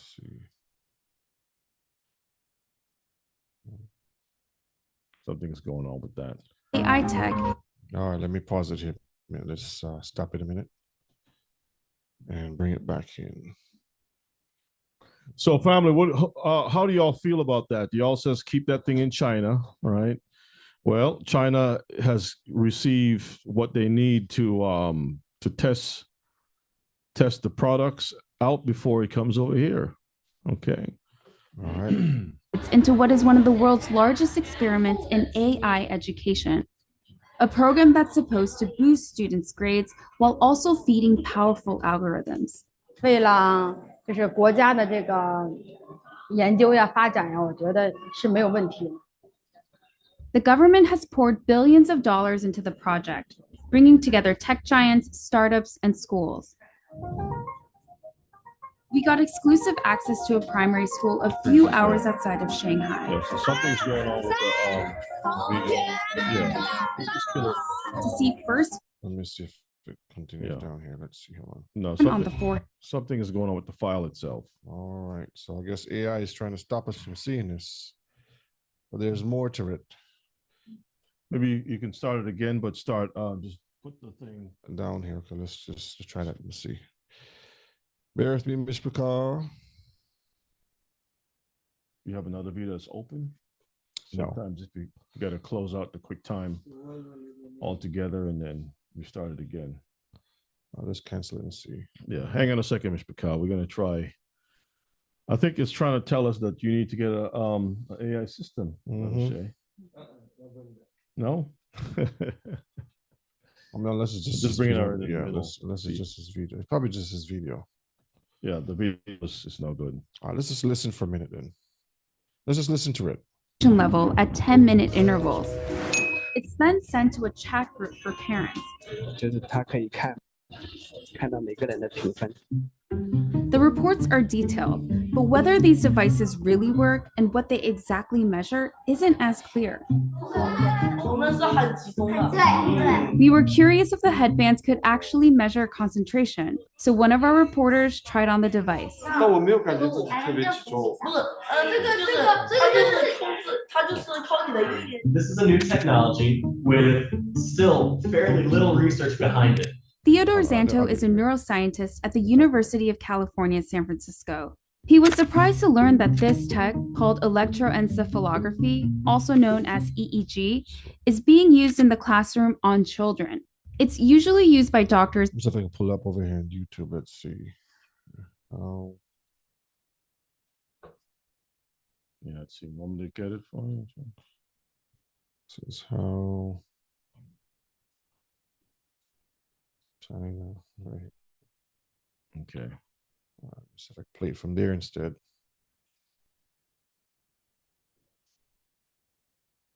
All right, that makes more sense. That's 5 years ago too, huh? Yeah. I'll mute for a minute till. So this is the direction that the world is going, and there's no turning back from this. And if the government says that it's required that you have to have this thing to be admitted into school, to see firsthand how AI tech bringing together tech giants, startups, and schools. We got exclusive access to a primary school a few hours outside of Shanghai. To see firsthand how AI tech is being used in the classroom. For this 5th grade class, the day begins with putting on a brainwave sensing gadget. Students then practice meditating. 现在想象我们眉心有一点柔和的光芒绽放。 The device is made in China and has 3 electrodes, 2 behind the ears and 1 on the forehead. These sensors pick up electrical signals sent by neurons in the brain. The neural data is then sent in real time to the teacher's computer. So while students are solving math problems, a teacher can quickly find out who's paying attention and who's not. 说明这段时间他是有点在那走神的。 A report is then generated that shows how well the class was paying attention. It No, even no, details stop, each stop, student's stop. concentration level at 10. that is for the schools. What about your job now? Same thing. What about, putting those things on the employees? That they can actually, if not on the head, maybe something on the pulse or on the wrist, that they can find out if you're paying attention or not. Right? And your boss can be there behind the desk doing nothing but monitoring the workers, correct? All right, let's go ahead and play that thing. Minute intervals. It's then sent to a chat group for parents. 就是他可以看到每个人的评分。 The reports are detailed, but whether these devices really work and what they exactly measure isn't as clear. We were curious if the headbands could actually measure concentration, so one of our reporters tried on the device. 但我没有感觉自己特别集中。 This is a new technology with still fairly little research behind it. Theodore Zanto is a neuroscientist at the University of California, San Francisco. He was surprised to learn that this tech, called electroencephalography, also known as EEG, is being used in the classroom on children. It's usually used by doctors in hospitals and labs. EEG is very susceptible to artifacts. And so if you are itchy or just a little fidgety, or the EEG wasn't set up properly so that the electrodes didn't have a good contact, affects the signal. Despite the chances for false readings, teachers told us the headbands have forced students to become more disciplined. 上课回答我的问题，就是他们的声音会比平常更响亮。Teachers say the students now pay better attention during class, and that has made them study harder and achieve higher scores. 上课认真听讲，作业做的基本上是全对的。But not all students are as enthusiastic. 就是这几个老师脑筋，我感觉这里有个印。 This fifth grader, whom we caught dozing off in class, told us his parents punish him for low attention scores.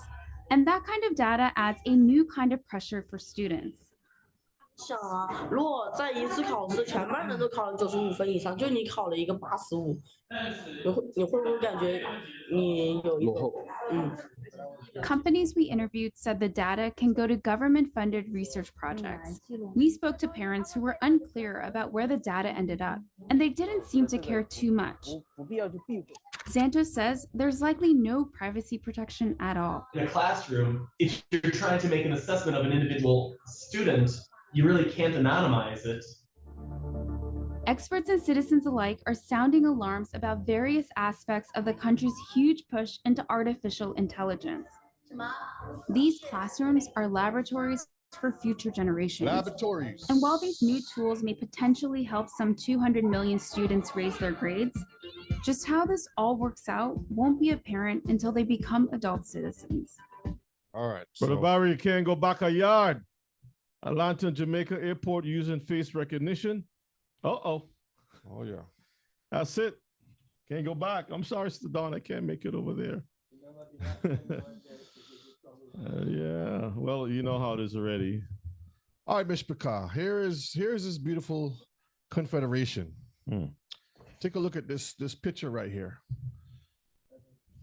We have a few names on the board, and this is just a little bit of them. We'll start with Psalms 83. We know this one, but we're going to start with there just to show the names that are there.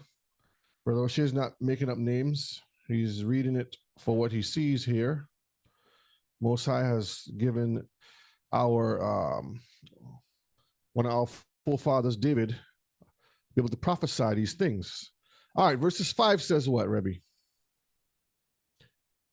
For they have consulted together with one consent, they are confederate against you. So one consent, the same one consent that we saw in the book of Genesis 11. Read verses 5. For they have consulted together with one consent, they are confederate against you. Verse 6, sorry, go ahead. The tabernacles of Edom, and the Ishmaelites, of Moab, and the Hagarenes. 7. Gebal and Ammon and Amalek, the Philistines with the inhabitants of Tyre. Now the Philistines are the offspring of Cush. When you look it up, that's who the daddy is, Cush. So it just falls right back under that. So there's certain members of the families that play a part in this. Let's go to the book of Malachi. Malachi chapter 1, and we'll read verse 4. Whereas Edom saith, we are impoverished, but we will return and build the desolate places. Thus saith Yahweh of hosts, they shall build, but I will throw down. And they shall call them the border of wickedness, and the people against whom Yahweh have a nation forever. So you see, the Most High has a hatred for them forever.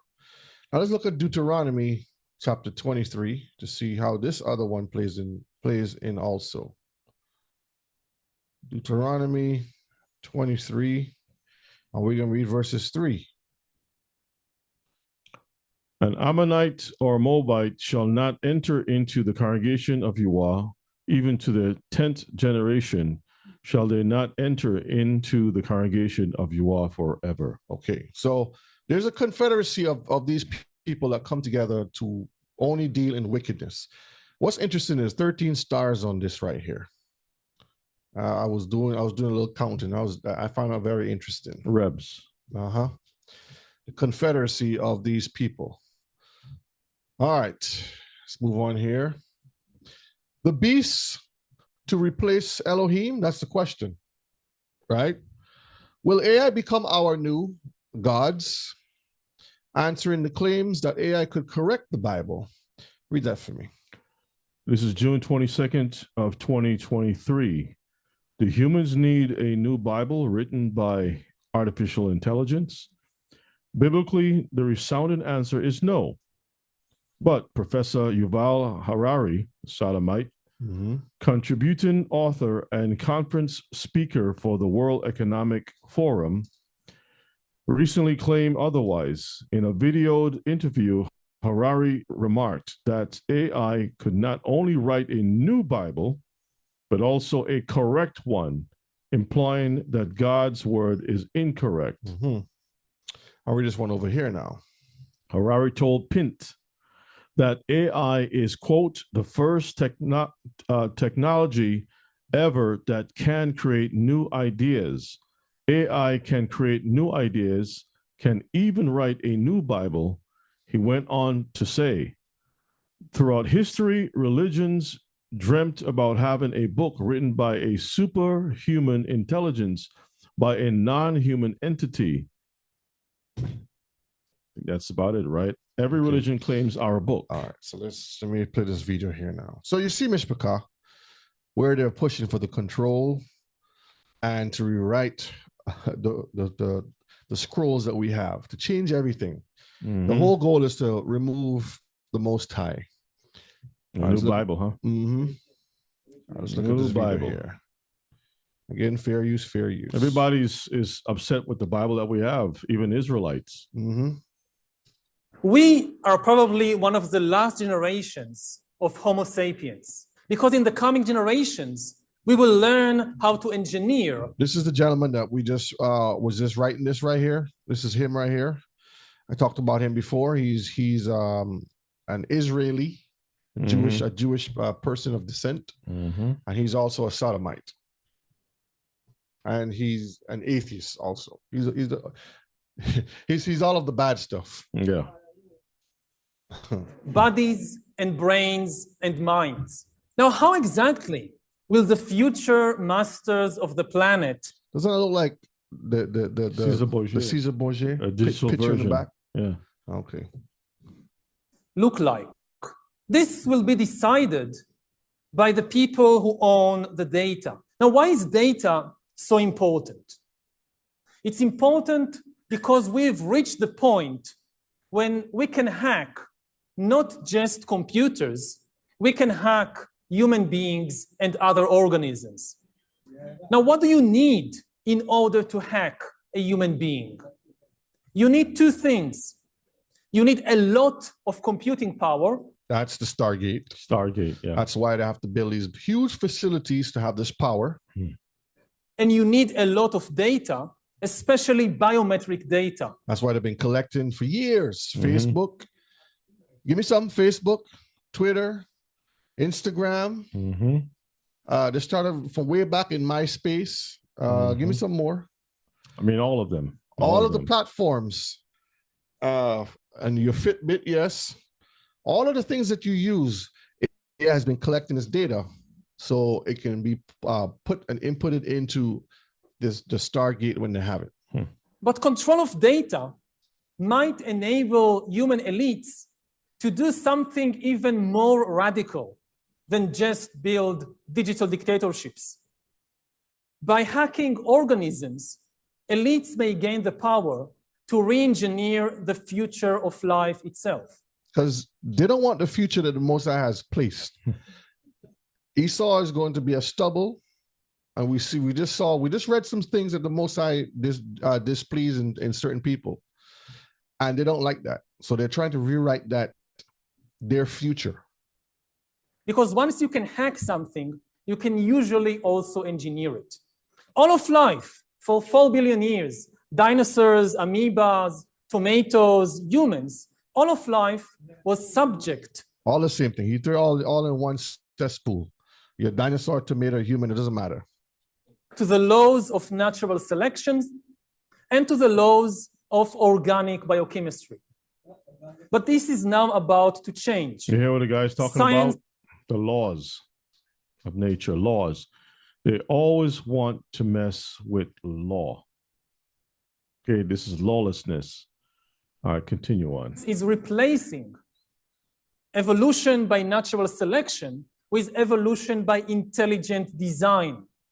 Not the intelligent design of some god above the clouds, but our intelligent design and the intelligent design of our clouds, the IBM cloud, the Microsoft cloud. These are the new driving forces of evolution.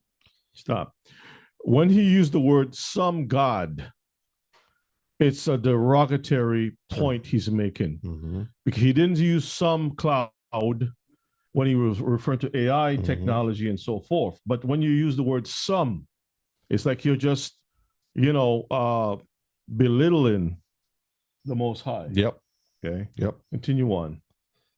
And at the same time, science may enable life after being confined for 4 billion years to the limited realm of organic compounds. Science may enable life to break out. So the demon technology and demon witchcraft is gonna allow you to live on forever.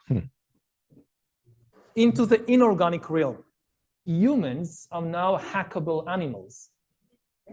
The whole idea that humans have, they have this soul or spirit and they have free will and nobody knows what's happening inside me. So whatever I choose, whether in the election or whether in the supermarket, this is my free will, that's over. Free will, that's over. That's over.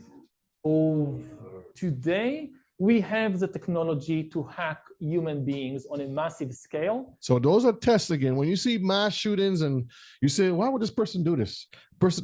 They said the guy had a perfect job. He was happy at home. He had no problems. But all of a sudden, he went on a rampage and shoot hundreds of people at a concert. Yeah, everything is being digitalized. Everything is being monitored. In this time of crisis, you have to follow science. It's often said that you should never allow a good crisis to go to waste. Never allow a good crisis to go to waste. What was a good crisis that just happened?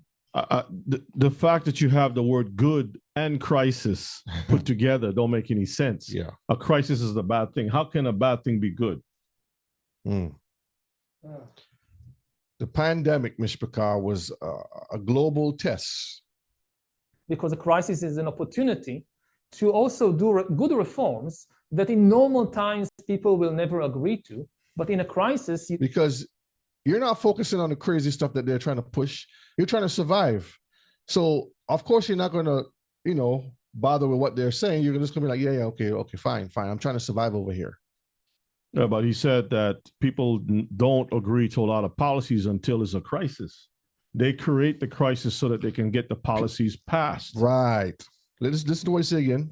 People will never agree to, but in a crisis, you see, we have no chance. So let's do it. Vaccine won't help us go the to vaccine the test, of course. will help us, of course. It will make things, more manageable. Surveillance.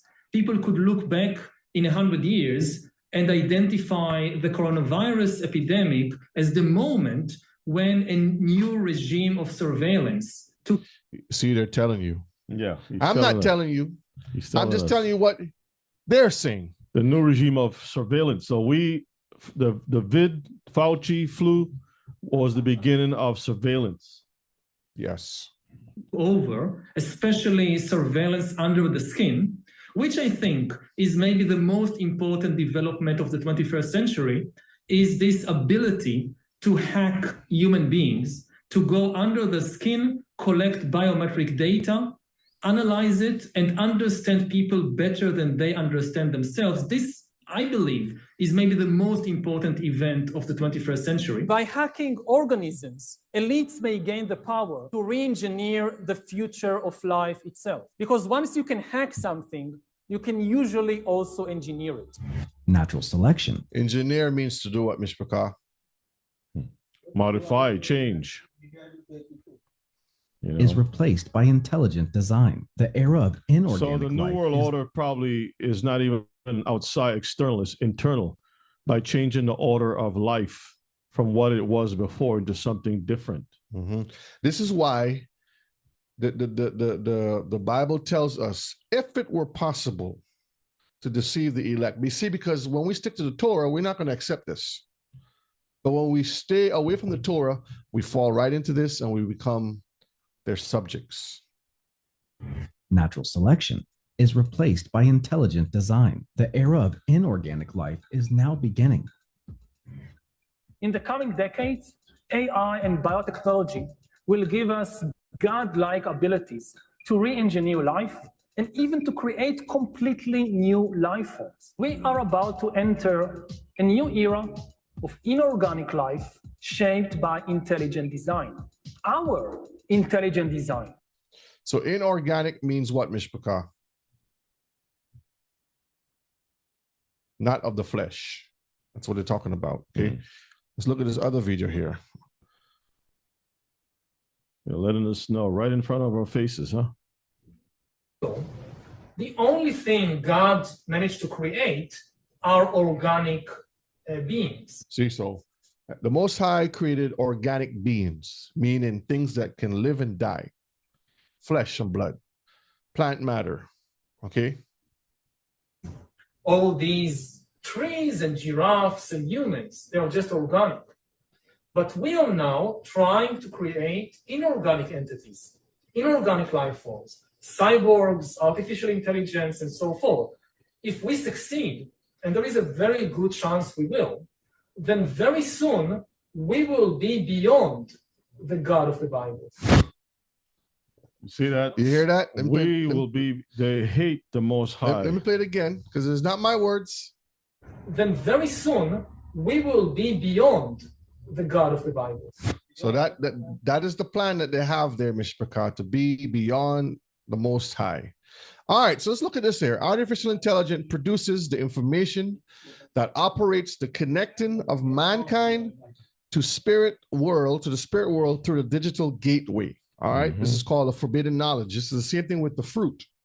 I'm gonna read. Just look at the article I have here now. It's a very interesting article. Let me pull up this one here first. All right, you can do some reading here. So, demonic spirit, huh? All right. So this is called Satanic Transhumanism: The Future of Reason. That's a question. And remember Maxwell's demon in the background, okay? All right, let's scroll down. See Baphomet there? Okay, let's read the highlighted parts. Transhumanism can't escape the fact that it has religious undertones. The core of the movement involves a desire to overcome death, which inevitably aligns with religious worldviews. So no one should be too shocked that religious organizations are starting to become attracted to transhumanism. We're going to see that just now. Okay. I'll read that one there. But would also help the transhumanist movement embrace the long history of pagan mythology and esotericism that led up to modern transhumanism. It turns out this project of embracing ancient symbolism while maintaining a fully science-based view of the world has already been assembled. It's called Satanism. So they're telling you that this whole ideology falls behind this, okay? Let's see if there's anything else for that one. Okay, so let's move on to the next slide now.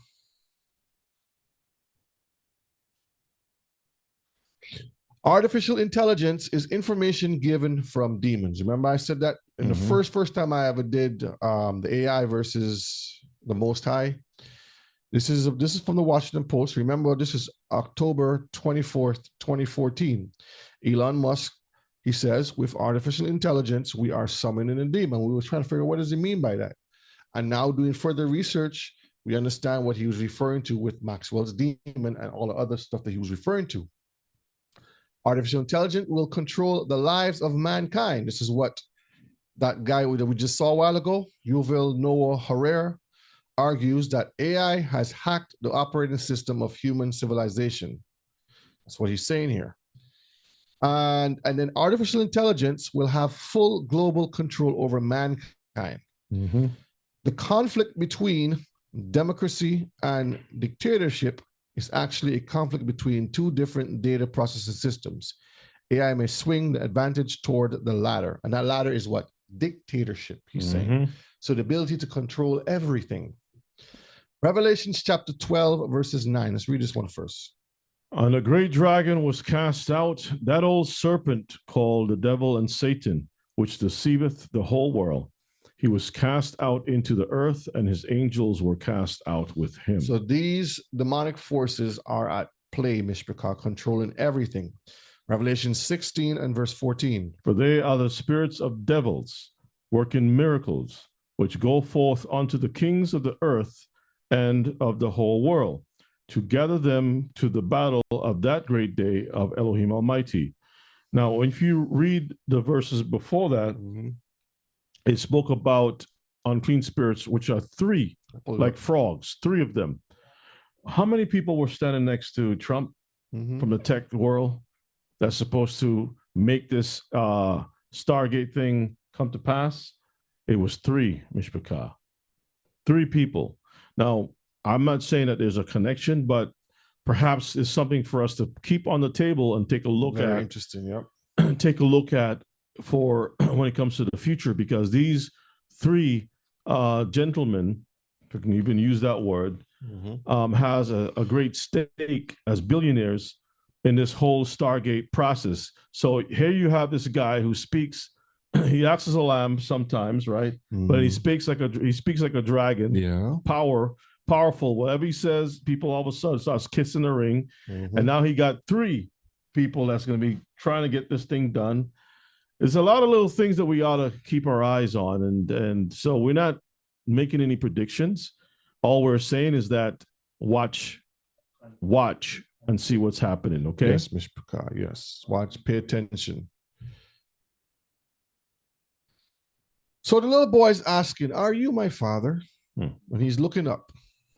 90% of brain growth happens before, they say, kindergarten. 90%.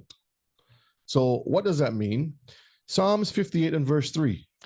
The wicked are estranged from the womb. They go astray as soon as they be born. They go astray as soon as they be born. Speaking lies. So they create all of this world of, or this digital world of chaos, which then I call a digital prison. Jubilees 15 and 31. And he sanctified it and gathered it from amongst all the children of men. For there are many nations and many peoples, and all are his. And over all have he placed spirits in authority to lead them astray from him. So the Most High is the one doing this. He has put it in these people here to go astray as soon as they're born, to create lies. Okay? So you can see what is happening here. Now let me pull this up here a minute. Let's see. Let's play this video here. Actually, let me see. Hold on. I'll go to the next slide first, and then we'll play the video. All right. Children of the devil. So they're saying, Mishpachah, these are the brilliant minds of today. Look at these people.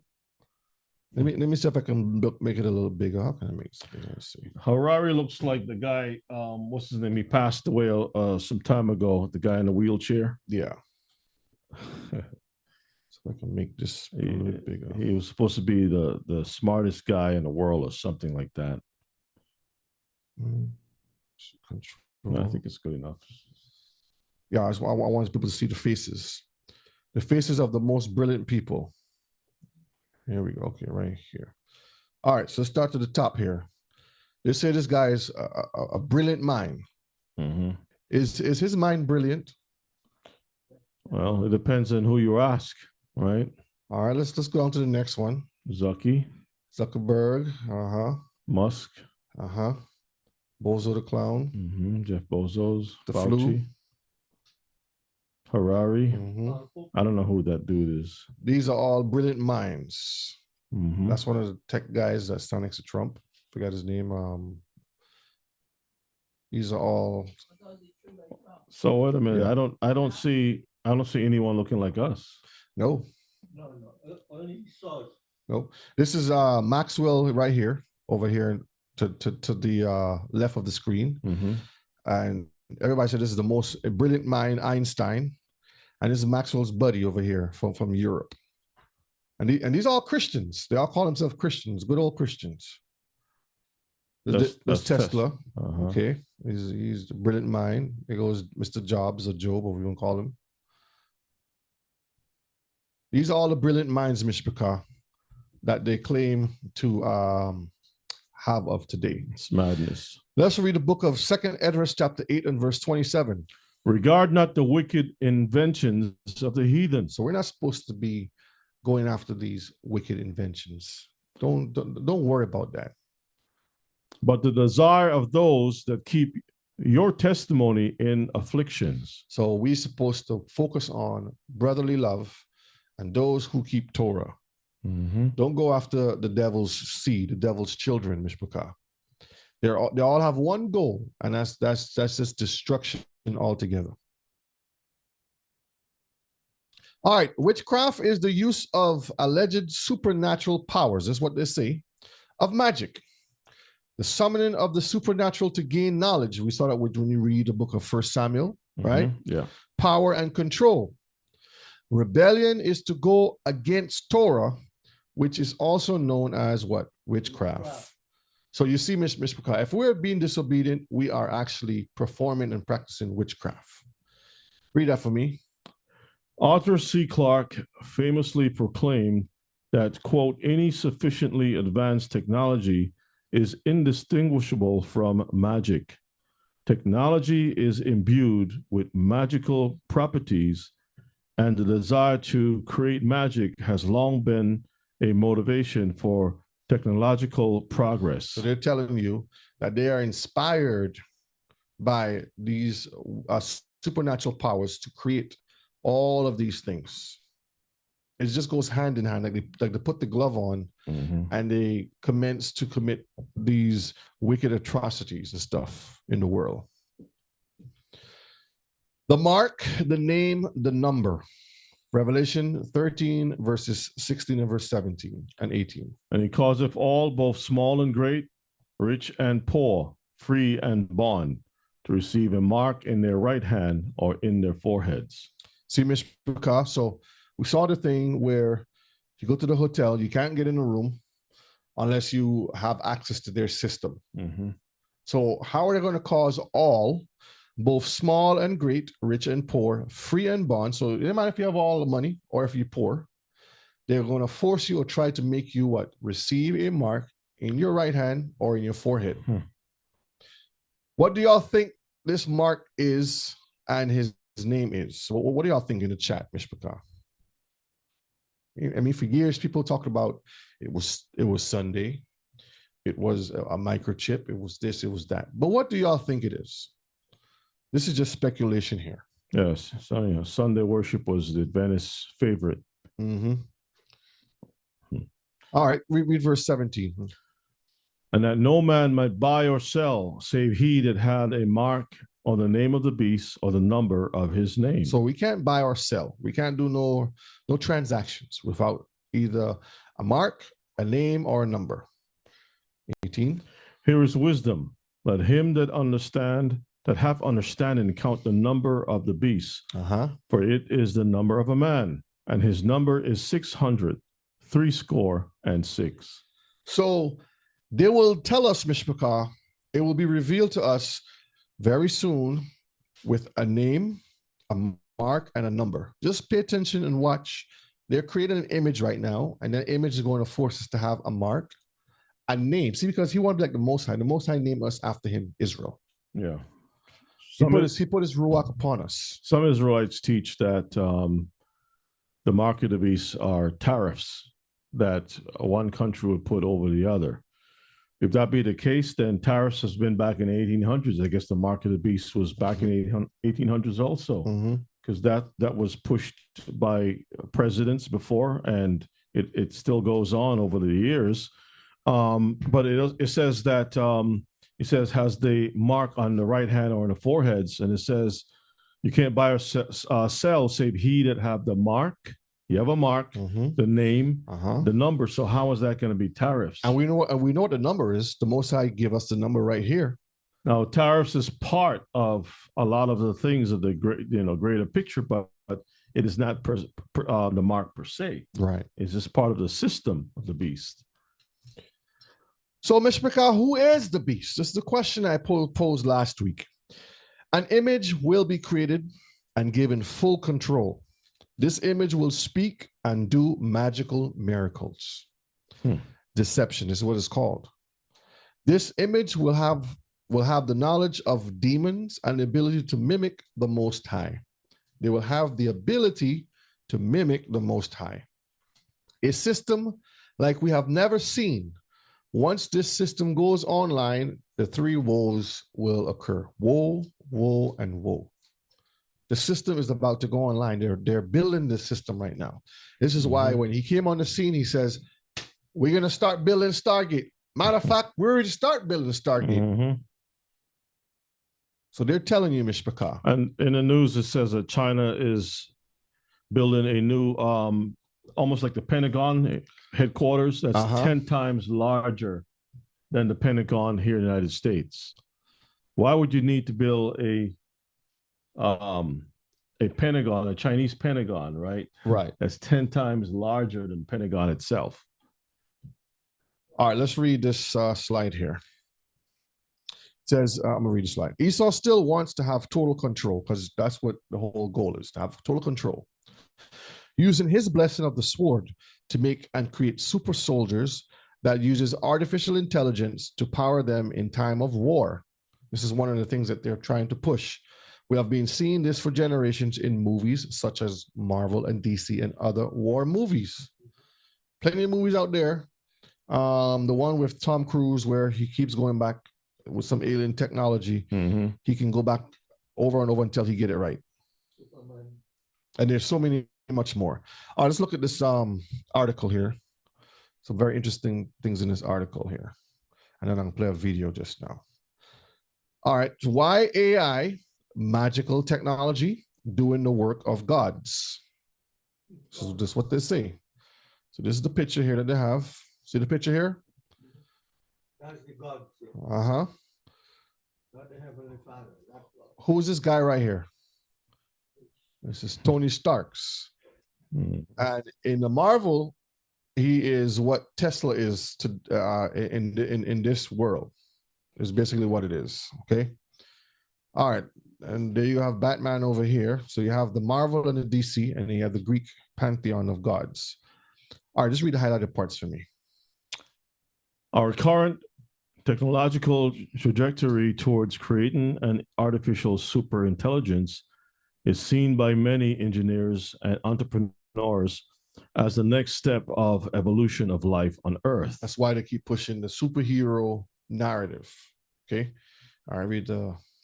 This is what we read earlier about the technology being inspired with magical properties.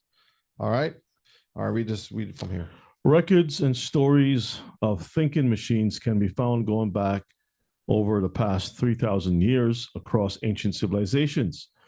There are accounts from ancient Greece, India, China, and Egypt of mechanical automata created by both gods and men. This desire to create a non-human, thinking, conscious machine that is the equivalent or in excess of human intelligence has a history that goes back to the origins of understandings of technology. The current technological culture that is aiming to create AGI, artificial general intelligence, has many roots that reach into metaphysics, magic, and the times of gods and monsters. That's the Maxwell demons and stuff. Go ahead. In Greek mythology, the writer Homer in the Iliad tells us of the creations of Hephaestus, who was the god of artisans, blacksmiths, metalworking, craftsmen. He was a God who created magical technology. So you think back then that they didn't have this stuff, Mishpaka? It's just now information has made it more easier to make these things. Okay. All right. The technology Hero describes in detail was largely hidden in the performed miracles and magical feats in temples, such as automatically opening doors or causing statues to dispense wine. Okay, so they're telling you that they've been practicing this for a long time. Look at this guy here. Mm-hmm.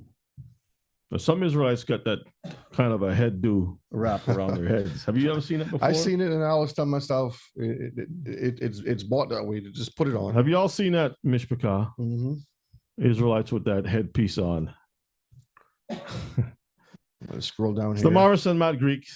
So when it comes to certain words, forgive me. All right. It's present in our current culture through the mythological stories of superheroes or modern pantheon of gods, who include Iron Man and Batman. These men were not exposed to some sort of experiment gone wrong. They aren't aliens. They don't possess supernatural powers in themselves, but they are endowed with incredible superpowers through their massive wealth and consequent development of secret technology. So you see that the Tony Starks, the Bruce Waynes, and so forth, which is, let me go back over here, because if I don't show the picture, nobody can believe it. Let's see. Right here, these are the billionaires, the rich that have the ability to create the end of the world scenarios. That's what they do. And there's many more, Mishpachah, okay? Let's see, I have a little bit more down here, and that's it. These last two. Okay. Thinking machines were created by gods and magicians. Then with the advent of modernity, the development and application of these supernatural powers were passed on to scientists and engineers. See what they're saying? So these magicians and these so-called gods, demons, or lesser powers, pass their powers on to the scientists and engineers of today. Yep, they're making it very clear.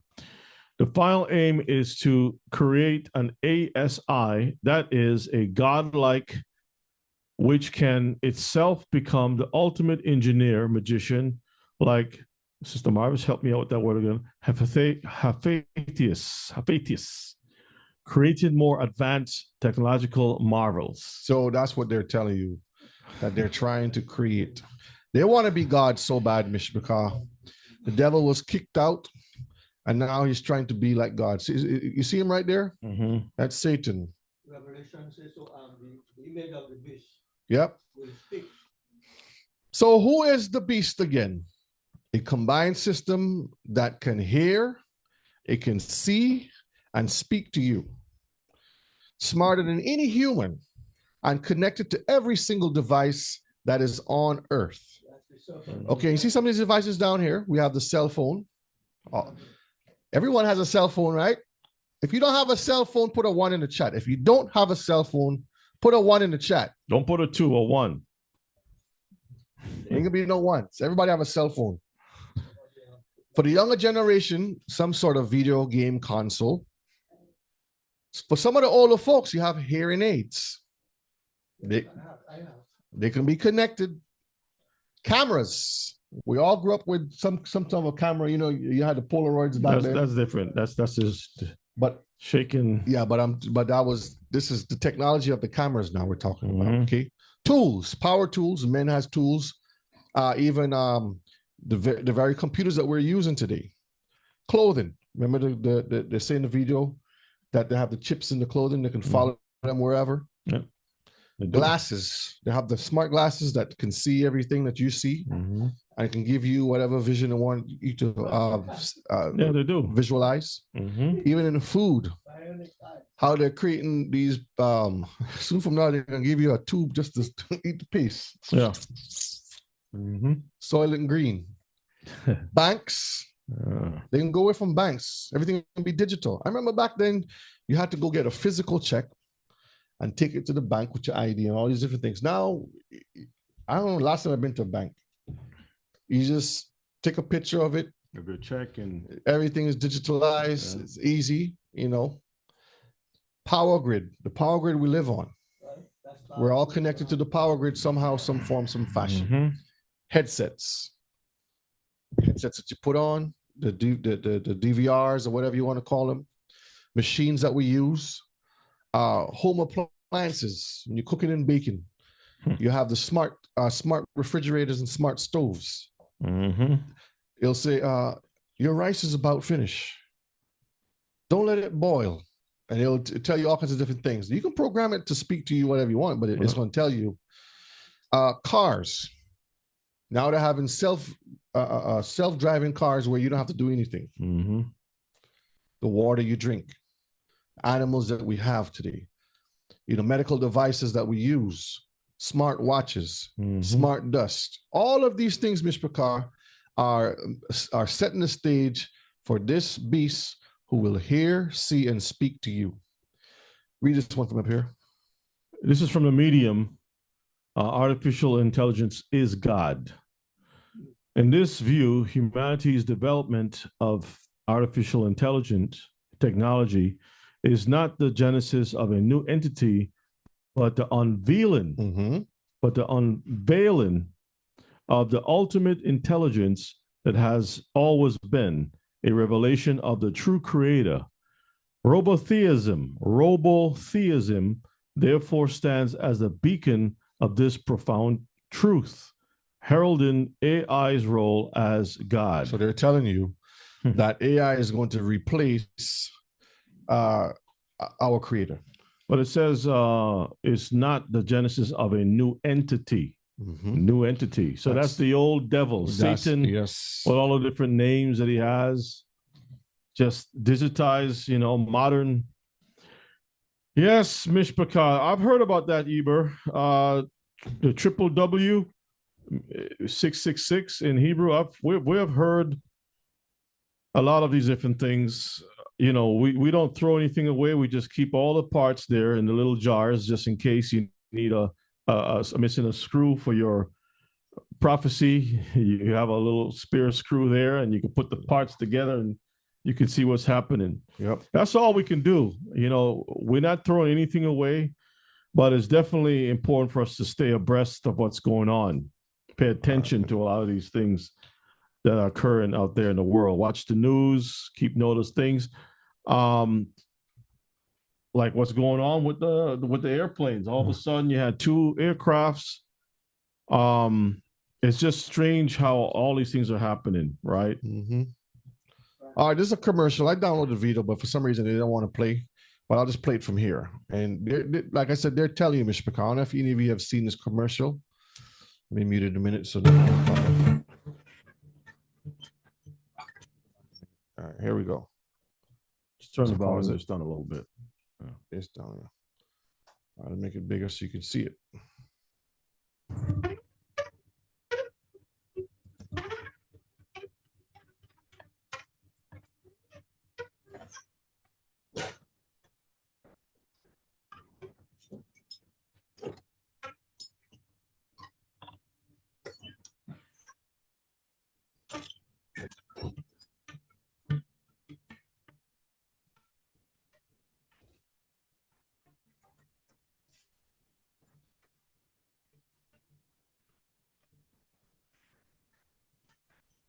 So the cameras are following us, following people everywhere. This is an Apple commercial, but don't let it fool you that it's about Apple. All devices are doing this.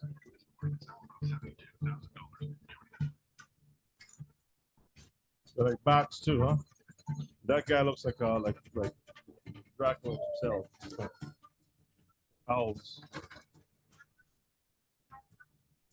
So I just pause it there, but they're watching everything you do, Mishpachar. Okay, that's something to pay attention to. All right, let's move on to the next slide here. They have these new AI functions, or basically you can let me see if you can find it. Basically, the VPN, which is supposed to help prevent your information from being monitored. But the problem with that is that it slows down everything. So when you're trying to find something, search for something, you take it off. No. When you're trying to find something, you can't find it as fast. It just drags out the rendering of what information. It slows down everything. So it forces you to just remove it. Yeah. And go back to the old system where you can get things up real fast. So they know what they're doing. They know what they're doing. All right, here you go, Rebbe. You can text with Jesus. Okay. So who is the beast? Controversial new AI app allows you to text with either Jesus or the devil. See what it's saying here? Where tech and spirituality converge. So how do you know when it is Satan's time to speak versus Jesus? All right, let's look at the video and see. Okay. Right. Let's pull this one up here. Elder, are you gonna text Jesus, Elder? No.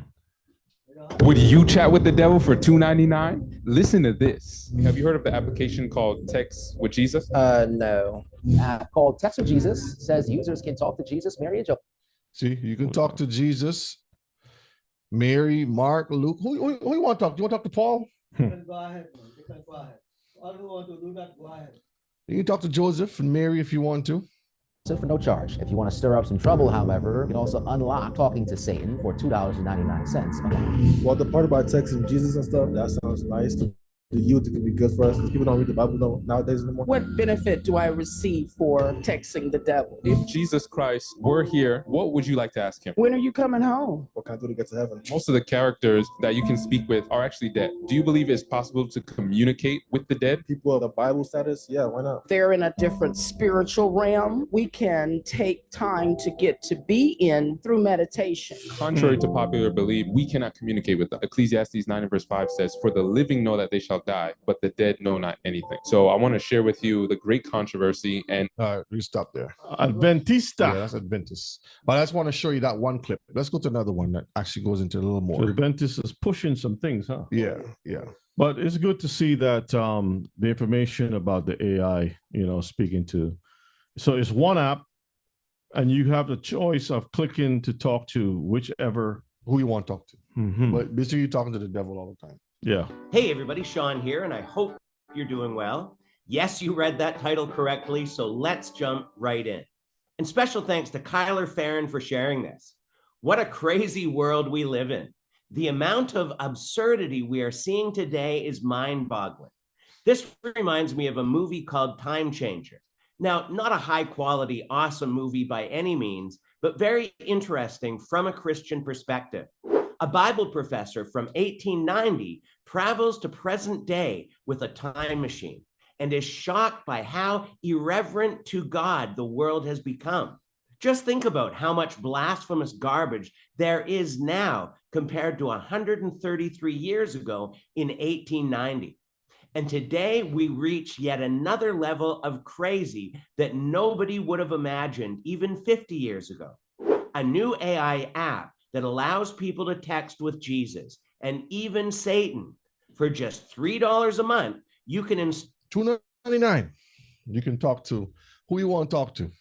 You don't have to go and find, you don't have to dress up, Rebbe, put a cloak on, and go talk to the Witch of Endor. Right on your phone for $2.99. You can reach out and you can talk to the Witch of Endor. Well, that is the Witch of Endor. The app is the Witch of Endor. Yes. Garbage on your phone. I say garbage because that's what it is. The way the site promotes this is that a person is actually speaking with Jesus and saying thank you to him. It shows the examples of someone asking a question about feeling anxious, and quote unquote Jesus answers by quoting scripture about not being anxious. Wouldn't it be just as easy to Google, what does the Bible say about being anxious? Hey, what do you know? We get the same verse. And you didn't need to waste your money or thank an AI Jesus. Yeah, Brother Akin, they say Jesus is dead. So you can text Jesus because he's dead. For it. So no, it's not surprising that some are calling this blasphemous. You can chat with all sorts of biblical figures, I mean, there's no chance that AI could misquote or distort passages like it did with the Pirate Bible. You ever heard of the Pirate Bible? I gotta look that one up. There, they even admitted the text isn't always perfect. And yes, you can even chat with Satan, but you'll have to enable that feature yourself. So pause it a minute. See, it says interaction with the devil is turned off by default and must be manually enabled by the user if they choose to engage with this figure. See, yeah. So they'll say the devil is over here.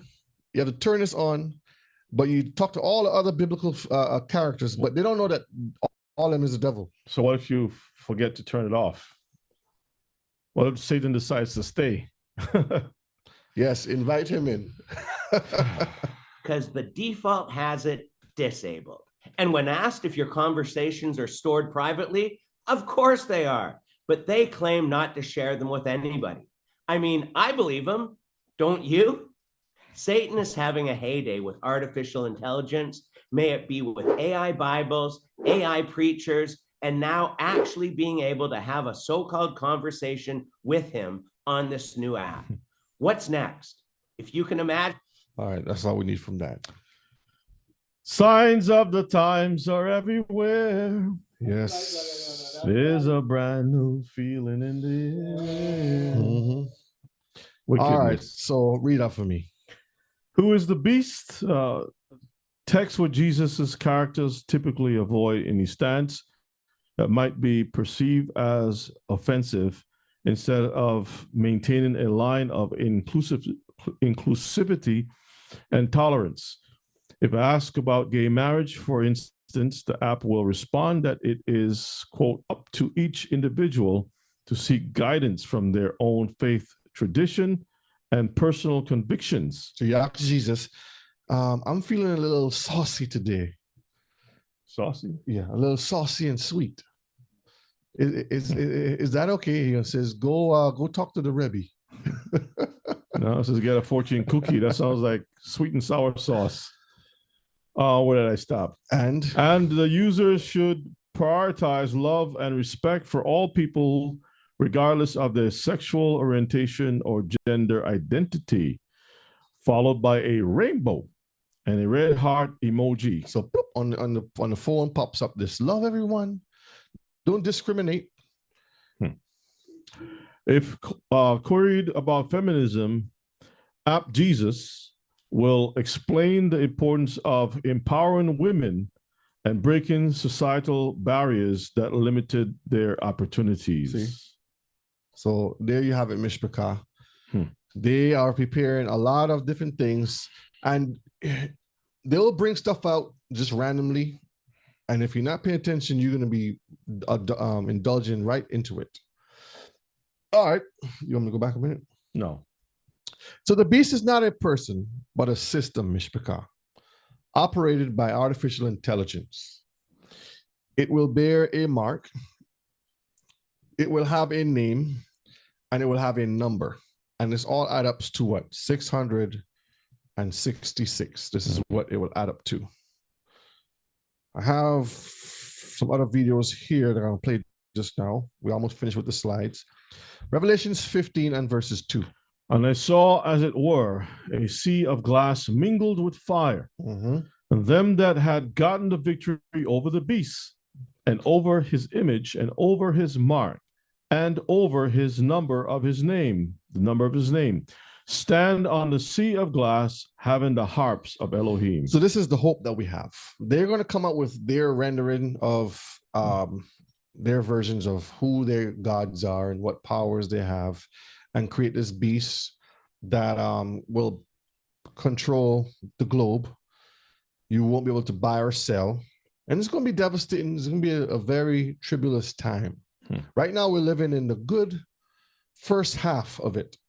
It's 3.5 years of it. Just like how when Joseph gave the dream, and he said, you'll have 7 good years and then you'll have 7 bad years. It's equivalent to 3.5 and 3.5, which still give you just 7. Okay. So it all ties in, Mishpachah. We will, those who keep the Torah it says, and them that had gotten the victory over the beast, as those that kept the Torah, was obedient to the law, statutes, and commandments, they will overcome his name, his image, his mark, and his name and his number. This is the hope. Let me see if I'll go next. Okay, I'm gonna pause it here. I'm gonna play some videos before we close out. Let me put this down, and this is I break this video into 3 pieces so we can get some understanding of one of the guys who for years was trying to create what they're creating right now, the Stargate project and the CERN project. Minds. Can y'all hear it good? Remember, some of the world's greatest minds. Now, the greatest minds we think we have men in the word, right? Studying the word, Torah and stuff. But no, these men, their minds are carrying no charging or wires. Hence, everything is wireless. That's what we have today, right? Remember, you had cords and wires and everything running all over the place. You had those of you remember the phone. You had those long phone cables. You used to take it in your bedroom and hide, and talk on the phone all night. Yeah. Now you have, and then they had the cordless phone next. Now you have to get, now you don't even have a regular house phone in your house anymore because you have a cell phone. Inventor Nikola Tesla. And by some accounts, he was close to actually achieving that goal. The ideas of Tesla for wireless power have only been briefly investigated by various scientists. And the tests that were done by Tesla in 1899 to 1900 in Colorado Springs verified the fact that the use of wire to jump power to different planets. But Tesla's dream of creating, because with this power now you can go ahead and fight against the Most High. Same spirit, Mishpachah, for the Tower of Babel.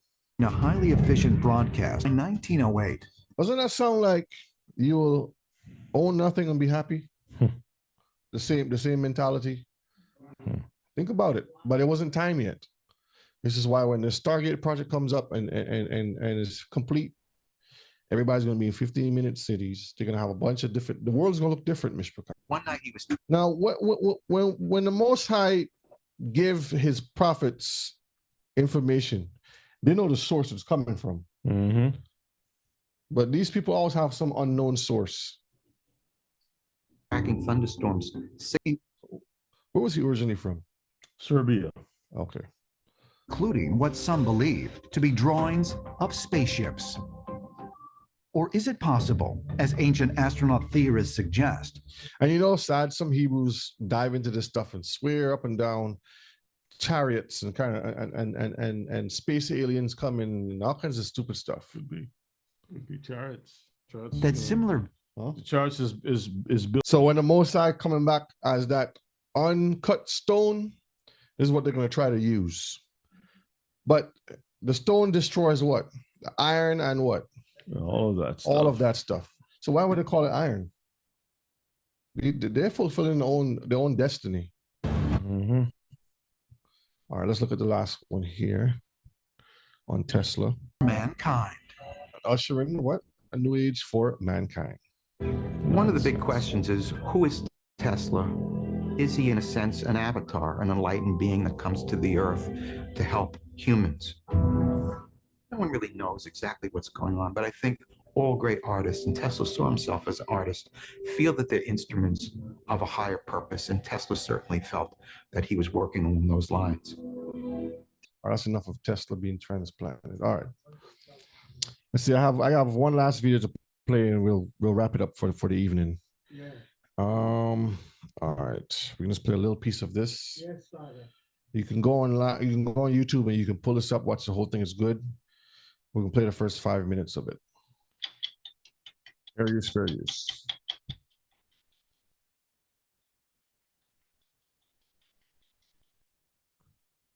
Let's knock you out. Despite what you hear about artificial intelligence, machines still can't think like a human. But in the last yet, Few years, they have become capable of learning. And suddenly our devices have opened their eyes and ears, and cars have taken the wheel. Today, artificial intelligence is not as good as you hope and not as bad as you fear, but humanity is accelerating into a future that few can predict. That's why so many people are desperate to meet Kai-Fu Lee, the oracle of AI. Kai-Fu Lee. Kai-Fu Lee is in there somewhere in a selfie scrum at a Beijing internet conference.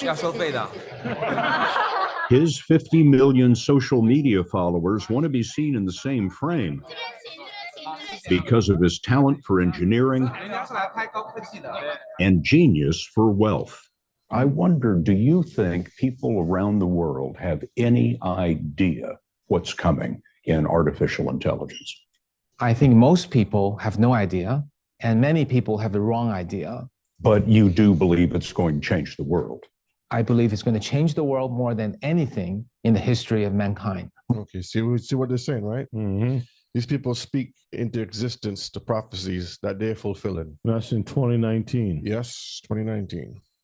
More than electricity. Lee believes the best place to be an AI capitalist is communist China. His Beijing venture capital firm manufactures billionaires. These are the entrepreneurs that we funded. He's funded 140 AI startups. We have about $10 billion companies here. So if you have an idea, he will give you the money to create that idea. That's why it says the wicked are strange from time they come out the womb. And all they go about do is just doing destruction and lies. And $1 billion companies that you funded. Yes, including a few $10 billion companies. In 2017, China attracted half of all AI capital in the world. One of Lee's investments is Face++, not affiliated with Facebook. Its visual recognition system smothered me to guess my age. It settled on 61, which was wrong. I wouldn't be 61 for days. On the street, Face++ nailed everything that moved. It's a kind of artificial intelligence. Everything that moved. So short hair, white long sleeves. Everything that moved, Mr. Carr. That has been made possible by 3 innovations. Super fast computer chips, all the world's data now available online. Stargate, and then you giving your information up. And a revolution in programming called deep learning. So that deep learning is the same thing as OpenAI, ChatGPT. All this is called artificial intelligence. They have all kinds of different names for it in their sections of wherever they are in the world. Computers used to be given rigid instructions. Now they're programmed to learn on their own. In the early days of AI, people tried to program the AI with how people think.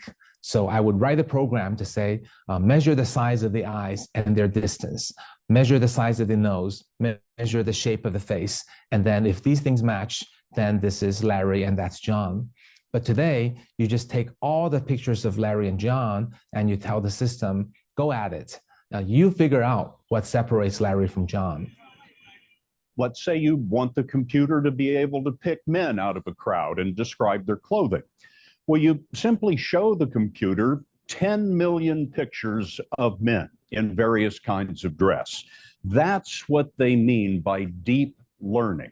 It's not intelligence so much, it's just the brute force of data, having 10 million examples to choose from. So Face++ tagged me as male, short hair, black long sleeves, black long pants. It's wrong about my gray suit, and this is exactly how it learns. When engineers discover that error, they'll show the computer a million gray suits, and it won't make that mistake again. Over 1,000 classrooms. Another recognition system we saw, or saw us, is learning not just who you are, but how you feel. Now, what are all the dots on the screen, the dots over our eyes and our mouths? Sure. The computer keeps track of all the feature points on the face. Hence your smart device that they give you personally, so you can give it up. Every time you use it to say, I'm going to open my phone, That's what they're doing. Put a little piece of tape over the camera. Son Fan Yang developed this for TAL Education Group, which tutors 5 million Chinese students. Let's look at what we're seeing here. Now, according to the computer, I'm confused, which is generally the case. But when I laughed, I was happy. Exactly. That's amazing. The machine notices concentration or distraction to pick out for the teacher those students who are struggling or gifted. It can tell when the child is excited about math. Yes. Or the other child is excited about poetry. Yes. And see, Mr. Carr, and you could look for this video, 60 Minutes Artificial Intelligence, aired January 2019. When you get a chance, look it up. There's so much more. They are preparing they're preparing all of us out there for the age of the beast.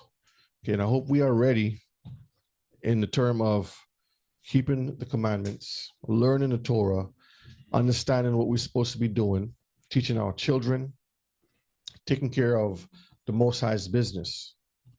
Stay out of the heathen's business and focus on the Most High's business. So we understand that we are living in this time now. So be prepared, keep your eye out, and keep the Most High's laws, statutes, and commandments, okay? I'm going to end here tonight because there's a lot more information for us to glean from. And I want all of us to learn that the time that we live in is the end of time, age of the beast. Hallelujah. Well, thank you, Brother O'Shea, for sharing those videos and information with us to keep us knowledgeable of what's happening. I hope that our people are taking note and checking things out, making sure everything is according to the word. Yes, the AI technology can be a blessing, but it can definitely be a curse because of who's behind it, in the sense of trying to have, technologies that will enable us to, have more refined, things in life. But the people know exactly what they're doing. They're not taking all this money in for no reason. And they're not, they take all your searches when you do a search for different things. The AI is learning that also and getting stronger and stronger. So, brethren, I pray that everyone, stay in the word of the Most High and try to build your lives and your family directed to the Most High, because the Most High doesn't change, but the world is changing away from him. As you can see with the robots, the AI that now wants to become as God and is belittling the Most High, saying that that's some God, right? With these men. The same people talking about oligarchs who's going to be using technology to control the world, they are part of the oligarchy. They are part of the system. They get invited to all the big meetings of the world. They're the ones who have secret meetings when we're sleeping. The devil tell them you can't sleep until they till my kingdom come. Meet your quarters. Yeah. So I pray that this has helped you, and we will get this posted up. And real quick note before we say goodnight. Since we will be having Shabbats on, the time has changed. We may do shift the night's class to Saturday night live for about a month or so. We will see how that goes. So love you all. Stay strong, stay sharp. We'll ask Ella to close up with prayer. Continue to pray for each and every one of us, especially for our children, because they're the ones who are ignorantly being led like lambs to the slaughter. They don't have an idea. They think all these things are good for them. The smart cities, the smart life is actually making us more dumber and separating us from reality. So with that said, Elder, do you mind rendering tefillah in the name of our King? All praises to the Most High. Heavenly Father, we want to say thank you for tonight. It's getting more interesting, Lord, each and every time that our teachers come. The word's getting more interesting. We can really see that you are coming. Father, so we ask you to make the time shorter. We bless you tonight. We praise you for all of us that participate. I pray that all of us have learned something very good that can keep us going and going for stronger and stronger. Bless our teachers, Brother Yana, Brother Oshe, as they bring the words tonight. We pray that I may continue to give them the words, that they too may bring it to us. Help us to have a good night rest. Dismiss us with your blessing. Those that are not feeling well, we ask you, Father, to pass your hand upon their bodies. Or however they feel, Father, you can make the difference by touching their bodies and work a miracles, that all will be healed and give you thanks and praise. Help us all and give us a good night rest, because we thank you. Ask it through your Son, we pray. Amen. Amen. Let the words of our mouth, meditation of our hearts, be acceptable in your sight. Oh, yeah, our strength and and our our Redeemer. Redeemer. All right, Mr. Bakar. Shalom. Shalom. Laila Tov. Shalom.